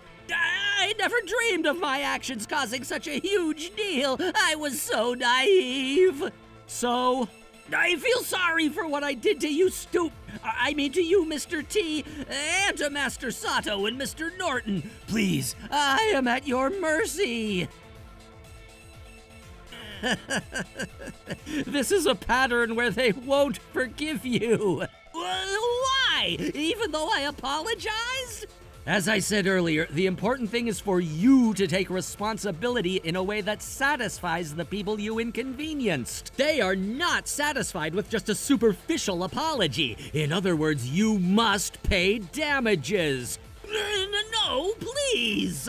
Well then, Mr. Kingman, it looks like I'll be dealing with you for a while over the issue with the damages, and I truly look forward to working with you. Shit! I never meant for this! Repent for your own stupidity for the time being. Mr. Kingman, care to comment on how you're feeling right now? I feel absolutely terrible! After that, I was officially hired by Master Sato to defend him as his lawyer, and won the case. An order was issued to Kingman to pay a large amount of damages for business interference. The bank also demanded damages as well, so Kingman's future now looks pretty bleak and miserable. Moreover, because of the live stream of this incident where his name and face have become known, he's now become quite an easy target of ridicule and harassment wherever he goes in the country. He's currently working part-time to pay off his damages in a sparsely populated rural area. Meanwhile, I held another birthday celebration for my wife, which was ruined the first time thanks to someone we won't mention. This time, no one bothered us, and we had an amazing time. By the way, why do we keep ordering eggs, you ask? It's because Katie's favorite food is literally eggs. Trouble Busters!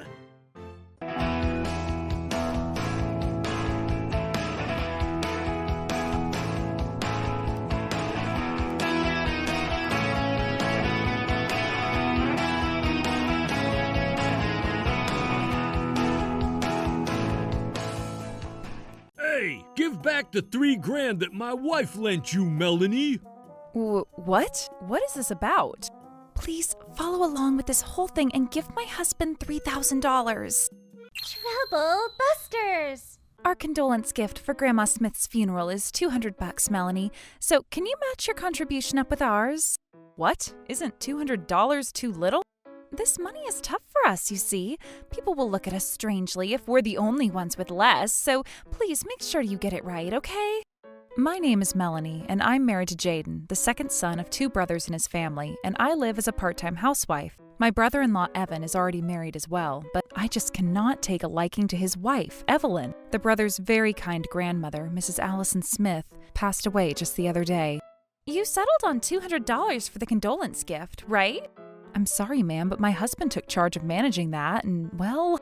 What the hell? I frickin' told you to settle on that amount! Why the hell didn't you take charge yourself? Ugh, seriously useless. I'm sorry. Hey, give back the $3,000 that my wife lent you, Melanie. What is this about? Don't play coy with me, yo! You asked Evelyn to pay for your contribution to Grandma's funeral because you couldn't pay anything. I know everything, Melanie. That money is gonna be used for the vehicle inspection on my car. Believe me when I tell you, Mr. Evan, that I don't know what you're talking about. What's going on? What's the fuss about over here?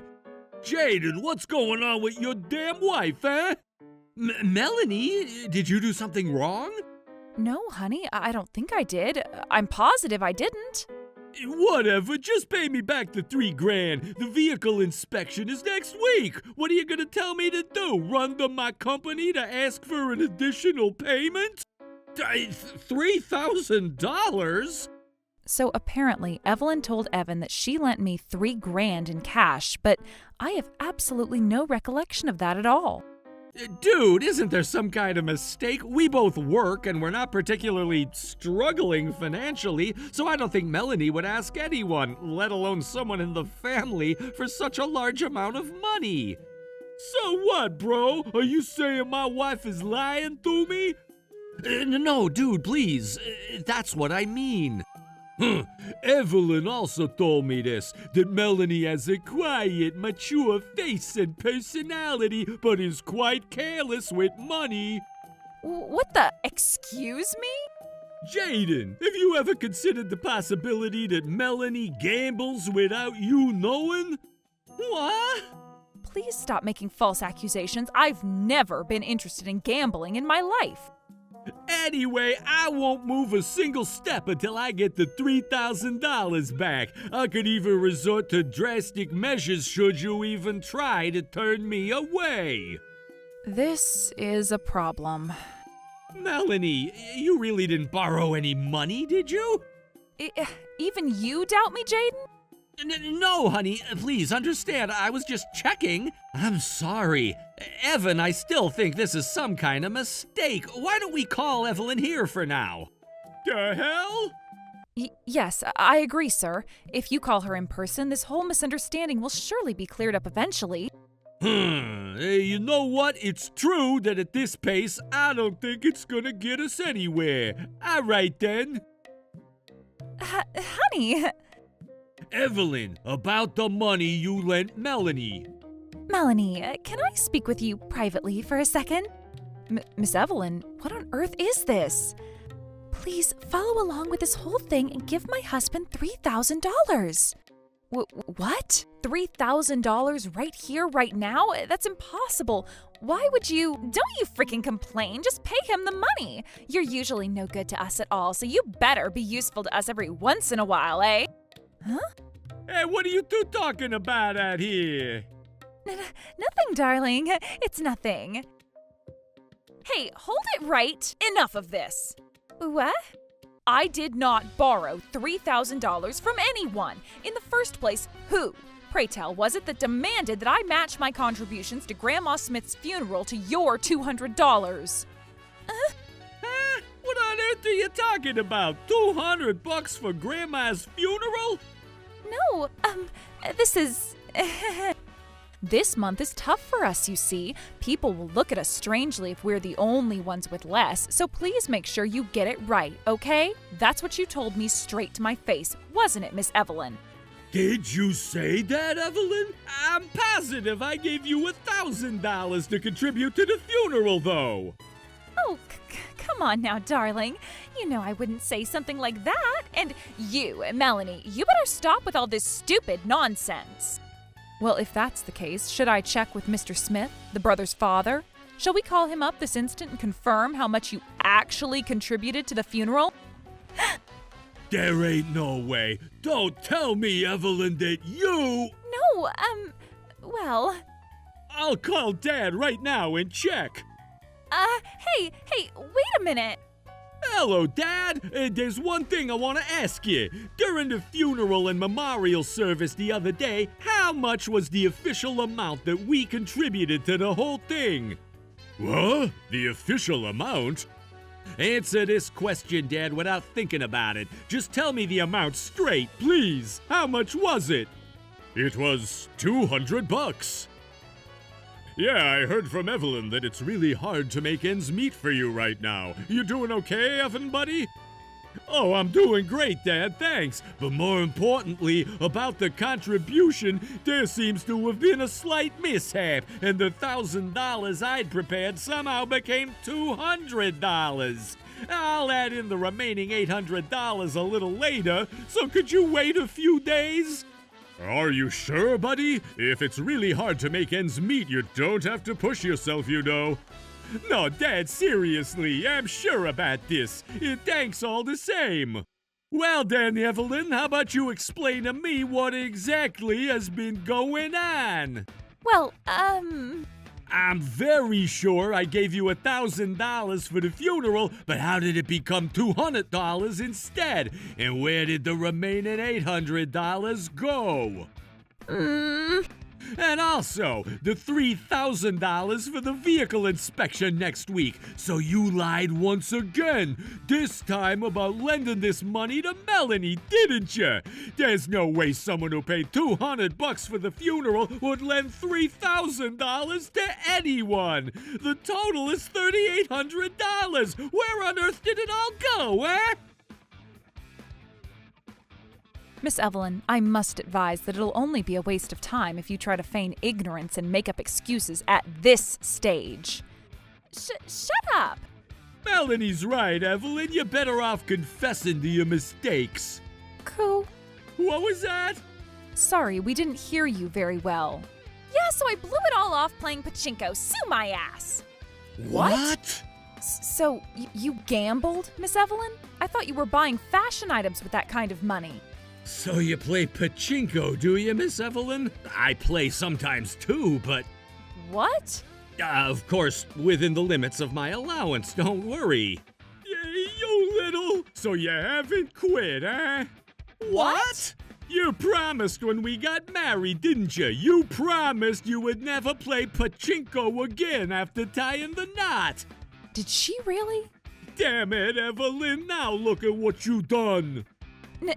No, honey. I just happened to pass by a pachinko parlor and saw the words, out with the old and in with the new. And before I knew it, I was inside the parlor and holding the lever. In any case, the fact remains that you've spent all the money for the funeral and vehicle inspection on pachinko! Yes?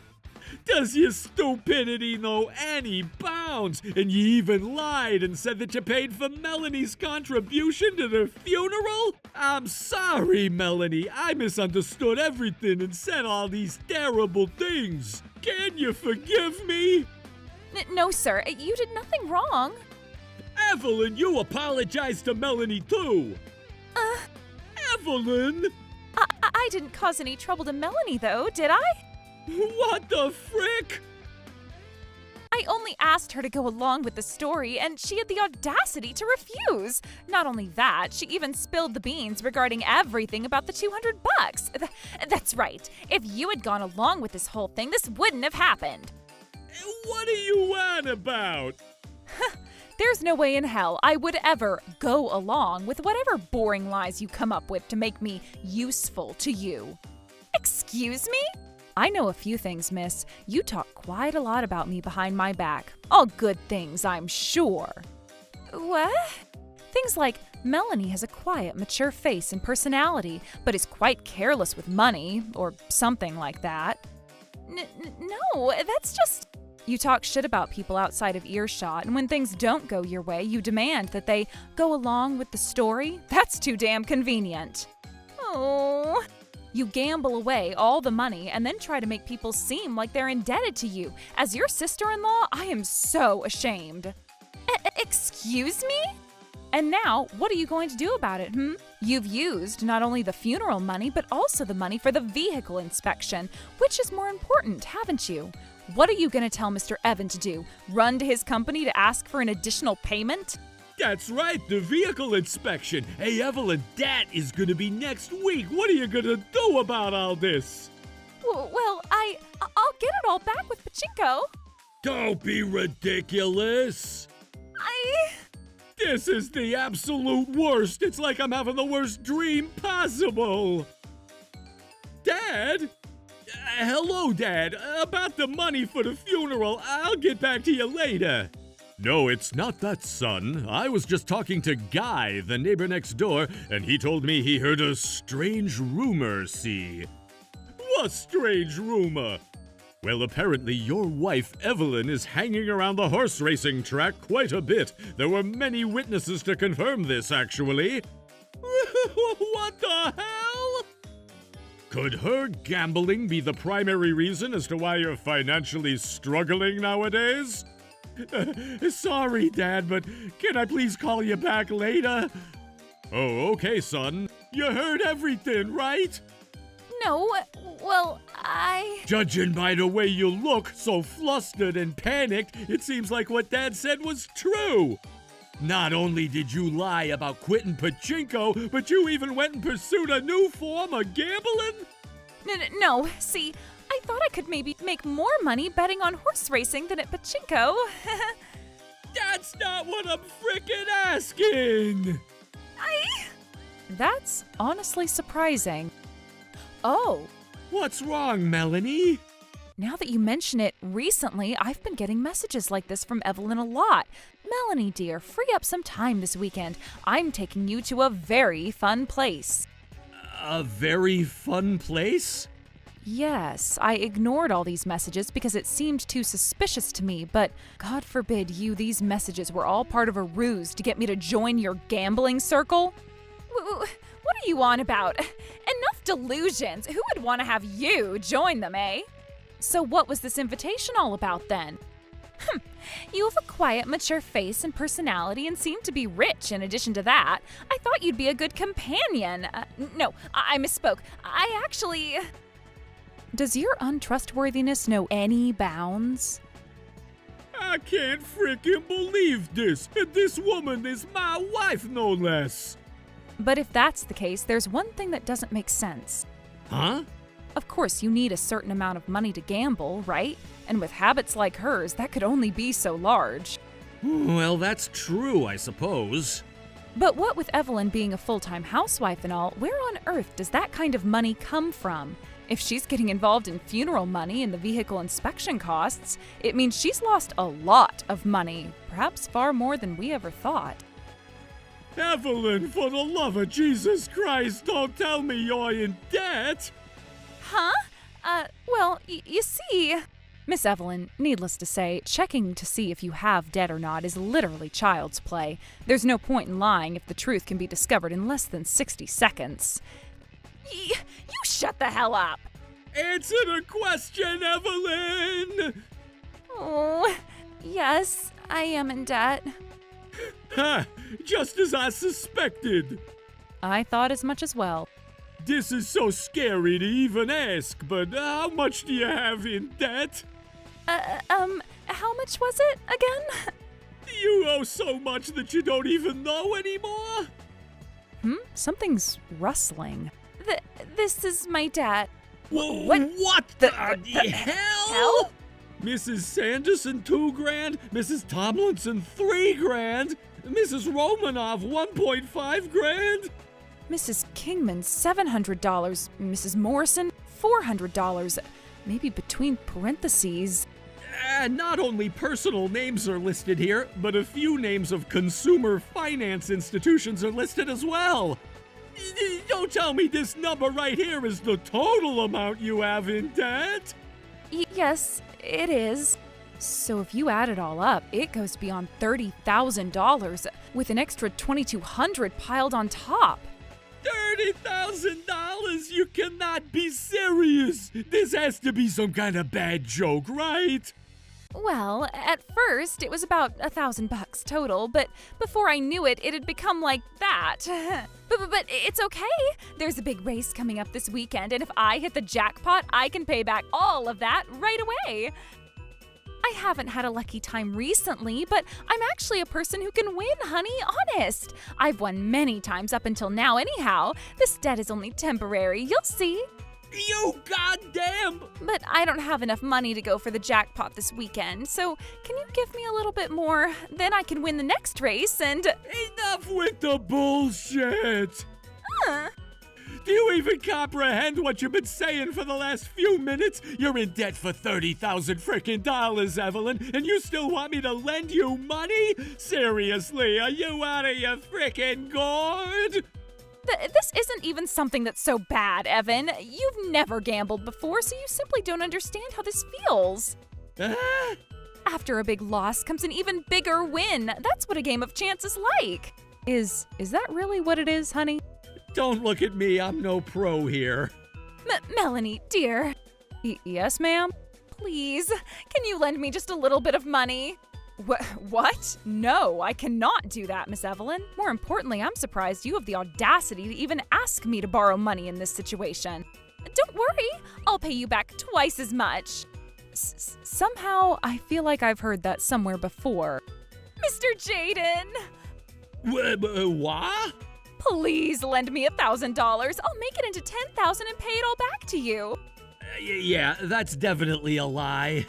Miss Evelyn, for your own sake and Mr. Evans, please don't embarrass yourself anymore. Neither I nor my husband have any intention of lending you money for your gambling. Why won't anyone understand? Enough already. Huh? I understand everything now. What? You'll be giving some money then? Like hell I frickin' will, woman. I'm telling you, I understand very well that you're a hopeless person beyond salvation. We are going to get a divorce. What? Well, of course you are. Why are you so surprised? You never cease to amaze me.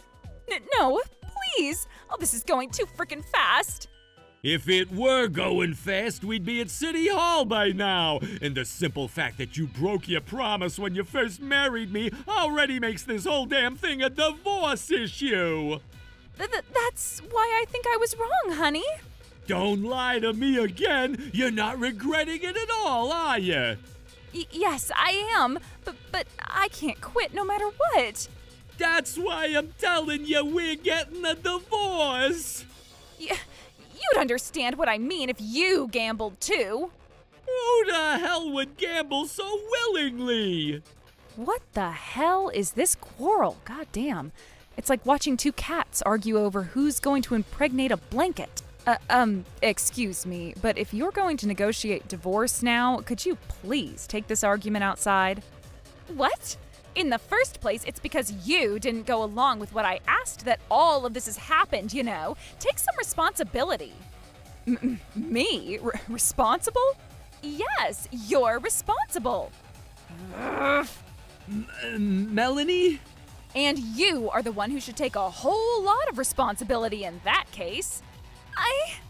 You already owe so many people money and still want to gamble using other people's money?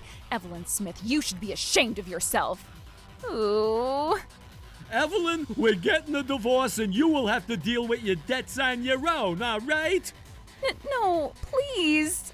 And additionally, if an excessive gambling addiction leads to divorce, you know that I can claim alimony too, right? What? I don't care how much debt you get into with gambling, but I'll definitely demand alimony from you for the pain you caused, and of course the vehicle inspection costs and the funeral contribution will also be included. I can't do that. I don't even have the money to gamble anymore. If that's the case, just give in to society and find a job. Well, while you'll be paying for whatever interest you'll be charged, your life might end before then, but... I get it. I'm so sorry. It was all my fault. What's the big deal all of a sudden? I'm never gambling again. Please spare me a divorce, please. I see, so you'll never gamble again, but what about the debts you have now? Well, you see, I thought I could have you pay them off for now. Huh. I knew you'd say something like that. I wonder if I have that kind of money. Me, Evan Smith, heaving and sweating his balls off to pay for a frickin' vehicle inspection. Even if I did have $30,000 at my disposal, I'd rather take a hike to hell and back than give it to you. I'm not so stupid to believe you wouldn't use the money for gambling right away once again. It's all over with you. Don't show your face to me again. No, please, Jaden, tell your brother something. Convince him, please. Quite the tall order, Miss Evelyn. Melanie? Could you please go home soon? I have to prepare dinner soon anyway, and more than anything, I don't want to see your face again either. No, please! After that, Evan and Evelyn were officially divorced. A good lawyer on his side fought well for the claim of alimony, and now Evelyn is working multiple jobs from morning to night, trying to pay off all the debts she has to so many people. In addition to the alimony she must pay her ex-husband. On the other hand, I feel relieved, both physically and mentally, that I'm no longer involved with such a troublesome person. From now on, I hope to be able to live the complete opposite of her, one where I don't go about making brainless mistakes. I want to live a modest life with my husband so that we don't go down the same dark path towards despair. Troublebusters!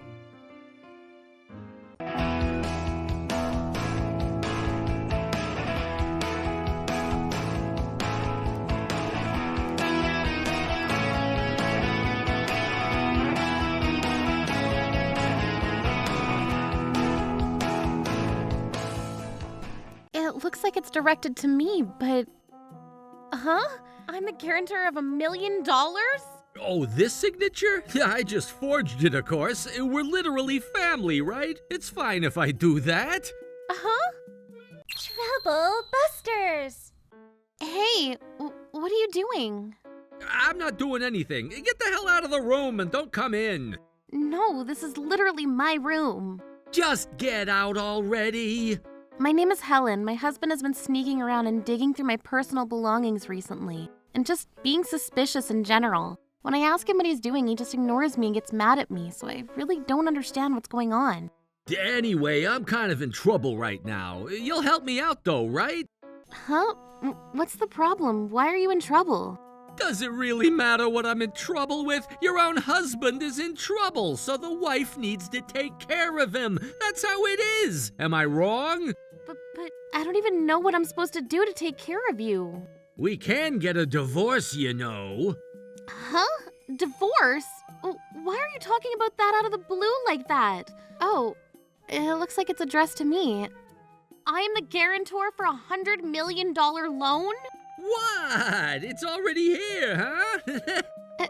Is that my signature? There's one right over here, too. That's my photo ID, too. I know where you keep all of your important documents. Why? Why would you? What was I supposed to do? I needed help. You had a pretty good amount of savings before you got married, too, right? That's not... You can't just make someone a guarantor for that much money without their permission like that. I used to like him a lot when I got married to him, so I did my best to make sure that I could help him out. But this is what he does. After all that hard work, that's his answer? This isn't the Chris I fell for when I married him. The person that I loved. The kind-hearted, gentle Chris is no longer. Then I'm not going to hold back anymore. Troublebusters. The documents show that I'm the guarantor to a loan taken out for a company. I definitely didn't sign any of these documents or anything. I definitely didn't receive any money or loan any money either. Oh, this signature? I just forged it, obviously. We're family, right? It's just a given.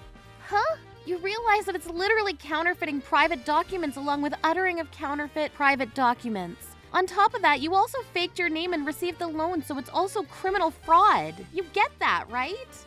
Huh? Oh, Ms. Mary. Hello, is your husband with you? Hey, Helen, who are you calling? Yes, I'm going to head over there with Chris right now. Are you listening to me, Helen? You better have a good reason that you're suddenly calling me up out of the blue like this. Did something happen, Miss Helen? Are you okay? Oh, it's not that big of a deal, right, Ms. Helen? Just take a look at this real quick. What is this? $1 million? It's not just that either. Take a look at the bottom as well. Huh? The guarantor? I see Ms. Helen's signature for the guarantor. That's right, but I don't have any recollection of signing for any kind of loan in any amount. I've never seen this document before in my life until today. So are you telling me that someone used your name without your knowing? That would be a natural conclusion, yes. I don't believe it. Hey, Chris, what the hell were you thinking doing something like this? What do you mean? You and Helen probably don't know it all, do you? Don't know about what? About how our company is in the middle of a very, very dangerous time. We're on the verge of going under. Huh? I knew it. You two really didn't know, did ya? You never told me about it once. How was I supposed to know? It's not like talking to you about it is gonna solve any problems for me anyway. You know that. But that doesn't give you permission to go and do something like this without my permission. You are just a useless woman that can't help anything at all, so this is the only thing that you're good for. How dare you say something that horrible? You shouldn't be deciding who the guarantor is without talking to the guarantor first. Shut the hell up. You're just a useless woman, just like Miss Helen over there. You're nothing, a nobody. You're over there acting like you're just this amazing person. What did you say? Oh, come on. Mom is a little better than Miss Helen. She's at least doing her best to help out with the company, you know? Helen is literally just a stay-at-home housewife. She does nothing and is capable of nothing besides chores around the house. You were literally the one that told me that you wanted me to become a stay-at-home housewife after we got married. Yeah, and that doesn't change the fact that you're just some useless human whose only purpose is to be a guarantor for money. A means for money.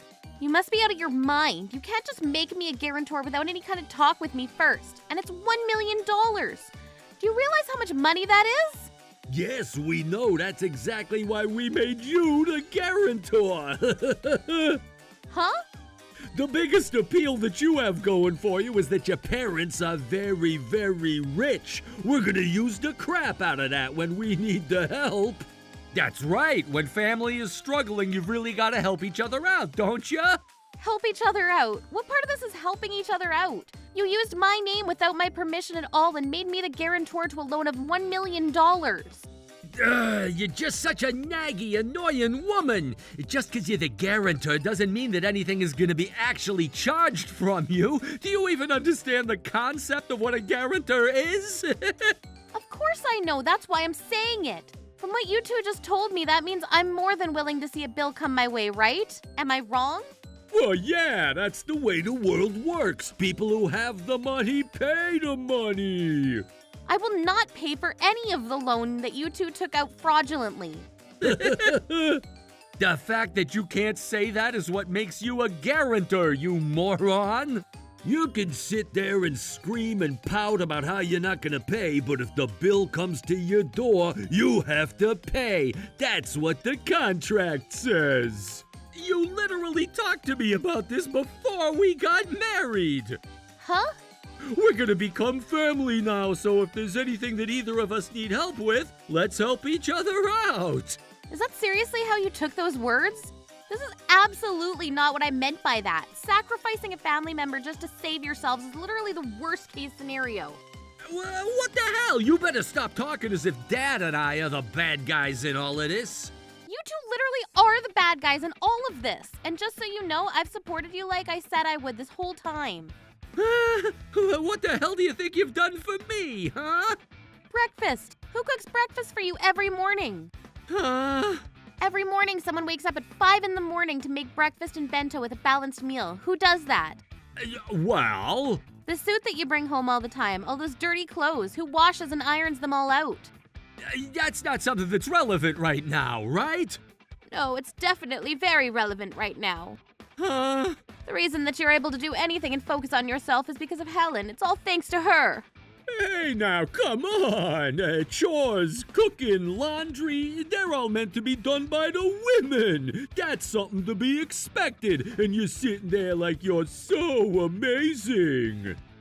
Right, Dad? I really hope you two don't think that $1 million and something as stupid and simple as doing laundry is the same thing. Then I want you to do all that stuff on your own from now on. That's gonna be a cakewalk. Really? Just so you know, if you're going to do chores, then you don't have the time to go do the slots or the bars and talk to cute girls either. Huh? I'm not going to be buying your food or groceries, so you've got to buy it all for yourself now, right? I'm not going to do your laundry either, so you got to do it on your own. You've got to come home and wash and dry it all on your own. You have to cook your own meals, too. What? That makes it so there's no point in you existing in this house anymore. Yeah, I guess so. You don't realize that you're just digging yourself a bigger hole? Actually, you've already dug a hole, bought a casket, and built a gravestone for yourself, Chris. First off, you forged legal documents. It's criminal. Criminal? Whoa now, calm down. What's wrong with using your own family member's name without their permission, huh? Nothing wrong with that.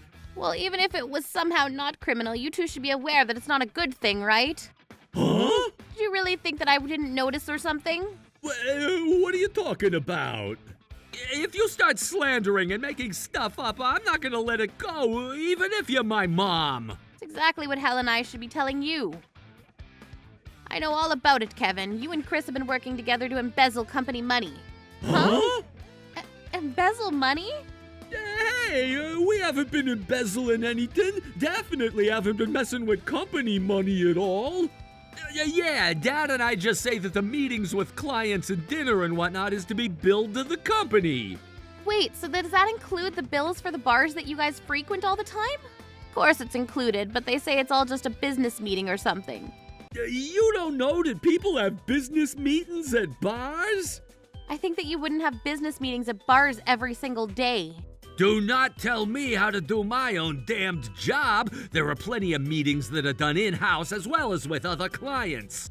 No, I'm saying that having a business meeting with people in-house doesn't count as a business meeting to be using company money for. Yes, it does. No, it doesn't. The business was supposed to be doing incredibly well, but you took out a loan for $1 million. I thought that something was just off. It was a necessary expense for the company. You two don't understand, but men have male financial rules in their own secret world. Yeah, so you two just need to shut your female mouths. You two are the ones that need to shut your mouths. Every single freaking day. Booze, booze, booze. If you're not drunk, then you're just cranky. On top of that, you're always hitting up the But in slots. By the return, time I you come bought home, him you're a upset once again backpack, because you right? lost all that money. And you spend $500,000 every single day like it's nothing. Of course the money is going to vanish. You even withdrew from Chris's tuition fund to go to the freaking slot machines, didn't you, Kevin? But in return, I bought him a backpack, right? I immediately threw out the thing that looked like it had been tossed in the dumpster a couple times. And you, Chris, you immediately took the rent money that I gave you to the slot machines immediately. You know, people wash their face and drink water when they wake up, you know. Dad and I just hit up the slot machines and drink a little booze, you know? That's just how it is. No one is ever $1 million in debt because they washed their face off in the sink. Do you have some kind of curse where you get fined every time you drink a glass of water? Shut up, woman! Also, you probably think that I don't know, but can you please cut out the cheating already? Huh? You too, Kevin. Huh? And all the harassment cases that you've got going on, abusing your position of power. We're going to have an executive meeting on that. What? Hey, why would you do that now, of all the times you could have done it? You kept quiet and turned a blind eye this whole time.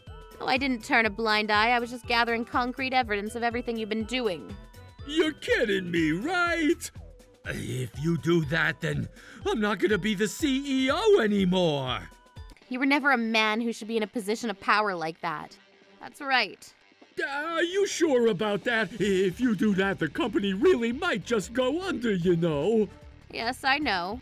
You can't just decide that on your own. Your father won't just let it slide. Are you sure about this? Are you really sure about it?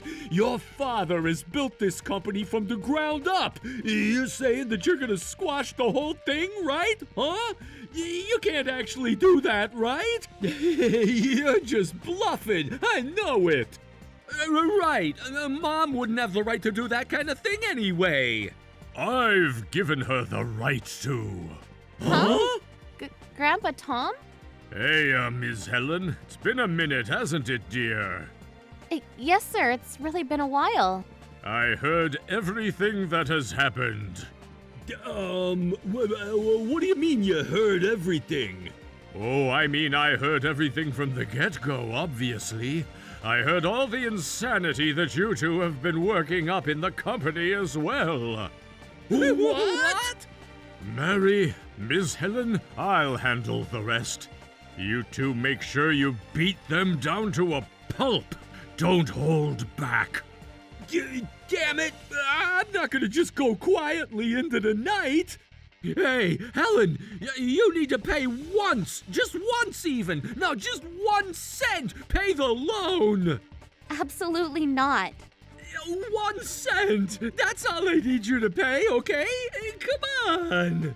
I have no money to spend on the loans that you two took out to have fun and spend on whatever you want.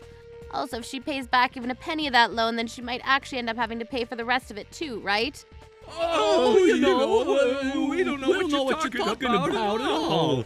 Don't play stupid with us. If I pay even a penny of that debt, then the whole part where it's not my responsibility to pay suddenly may be treated as something that I understand as part of the contract. And I might end up having to pay the rest. I know about that. I don't know if that was a thing, right, Chris? Yeah, I can't say I know. You liars! The two of you knew that this definitely is something that could be admissible in civil court, so you pushed her to pay even a penny of that debt. Isn't that right? Oh, well, look at that. Color me surprised. Mary, Helen, you two know your stuff, don't you? Miss Mary and I both went to law school after all. I guess that kind of thing never really goes away. Really? You two were? Neither of you said anything about that at all. What the hell? You two were the ones that told us to never say anything that you didn't specifically ask about. You just assumed we're stupid or something, and you still had to go this far, huh? Thinking I wouldn't do anything? By the way, if I pay any of that money, even that cent that you were asking for, it means that I'm going to take on that debt. Then I'm going to be obligated to pay for the rest of the debt as well, isn't that right? That's, well... You knew, and you were trying to get her to take on the debt anyway, right? That's... By the way, Chris, you forged my signature on a legally binding document. Then you used those fraudulent documents to take out an official loan, so you're in felony territory now. Huh? Oh, and both of you are going to be charged for corporate fraud as well. What? Hey, you're just lying about this, right? Chris was the one that wrote out the whole contract and... What? Hey, why are you trying to get out of this on your own? You spent some of the money from the $1 million loan that we took out too, Dad. No, I don't know anything about that. I don't know. You just gave me money and I just spent it. That's all I did. Wow, this is so gross and pitiful to watch. I'll go ahead and make sure that they know I have no intent to pay by having a lawyer type up a letter. What a freaking waste of time and effort! Huh? You probably don't know because you've just been walking around with nothing but sunshines and rainbows, but the place that I borrowed money from was a dark underground financing company. You think that formal law is gonna go through and work? Oh, well then you know what to do, Ms. Helen. Yes, let's take this to court over lack of verification of loan guarantor. What do you... take this to court? What's going on? What do you mean? We're going to take this to court is what I'm saying. Huh? First off, I'm going to have an expert come in and determine that it's not my handwriting. I'm also going to make it clear that I didn't let you sign for me. The fact that you took my ID, the fact that no one knew about the signing, everyone is going to be knowing about this in a court of law. You don't have any freaking proof, right? Come again? Right, proof! Where the hell do you have any proof of any of that? You got proof? Yes. Huh? Yeah, I've got proof on my end as well. What? Oh, and by the way, I'm going to sue you for all the money that you guys spent already. Then we're gonna do it, you know. It. Well, we're gonna declare bankruptcy. You sure you want to do that? I'm literally going to bankrupt myself. Bankruptcy? Are you sure about this? If we go bankrupt, then anything that's over $2,000 and isn't a bare minimum necessity for survival is gonna be destroyed or otherwise seized by the banks. Oh, right. Yeah, that's true. You know about that? Which means that the house and the car are all gonna be seized because of shared wealth. You're our wives, which means that it's going to directly affect your lives. Are you still sure about that? Yeah, we're fine with it. Huh? I'm saying, if you want to go bankrupt, then go for it. Declare bankruptcy. Are you sure about that? We're really gonna do it. We keep saying go for it. You two are the ones that are gonna be in trouble. Do you understand that? No, the only people that'll struggle from that are you two. Huh? The money that you're going to be sued for, the compensation is something that's going to be classified as exempt from financial reconstitution per Criminal Code 253. What do you mean? In other words, the money that we received from damages is exempt from being seized by your bankruptcy. Huh? Are you saying? Which means no matter how much you claim bankruptcy, the money that you're going to be sued for by the damages is going to stay completely in our pocket. Why? Bankruptcy is there to help people when they can't pay back the debt they've accrued, right? Is that not how it works? No, you're right. That's what it's supposed to be, but your damages payment isn't part of that. Why the hell not? We're really struggling over here. Of course it's not going to be part of it. You guys are going to be sued for the amount that you embezzled from the company, which means that the person who's declaring bankruptcy is going to be sued for damages based on a crime that involved malicious intent. By the way, even if you declare bankruptcy, you're going to have to pay fines, taxes, and all of the Social Security too. You're kidding? I'm totally serious. Not only that, but all the real estate companies that check credit scores and whatnot won't step within a mile of you, so you probably won't even be able to borrow an apartment. So the only people that are gonna struggle if we declare bankruptcy are... Just yourselves. But... So yeah, we're getting a divorce. Oh, with you too, Kevin. Huh? Hey, you're lying, right? You wouldn't actually just abandon me like this, right? We've supported each other through thick and thin like this. Come on, please don't divorce me like this. Nope. I thought that I've been supporting you the best of my extent, but I was just someone that was only good enough for her signature to be forged on some massive loan as a guarantor. No, that's not it. You're really an indescribably important person, Helen. Please, understand me, please.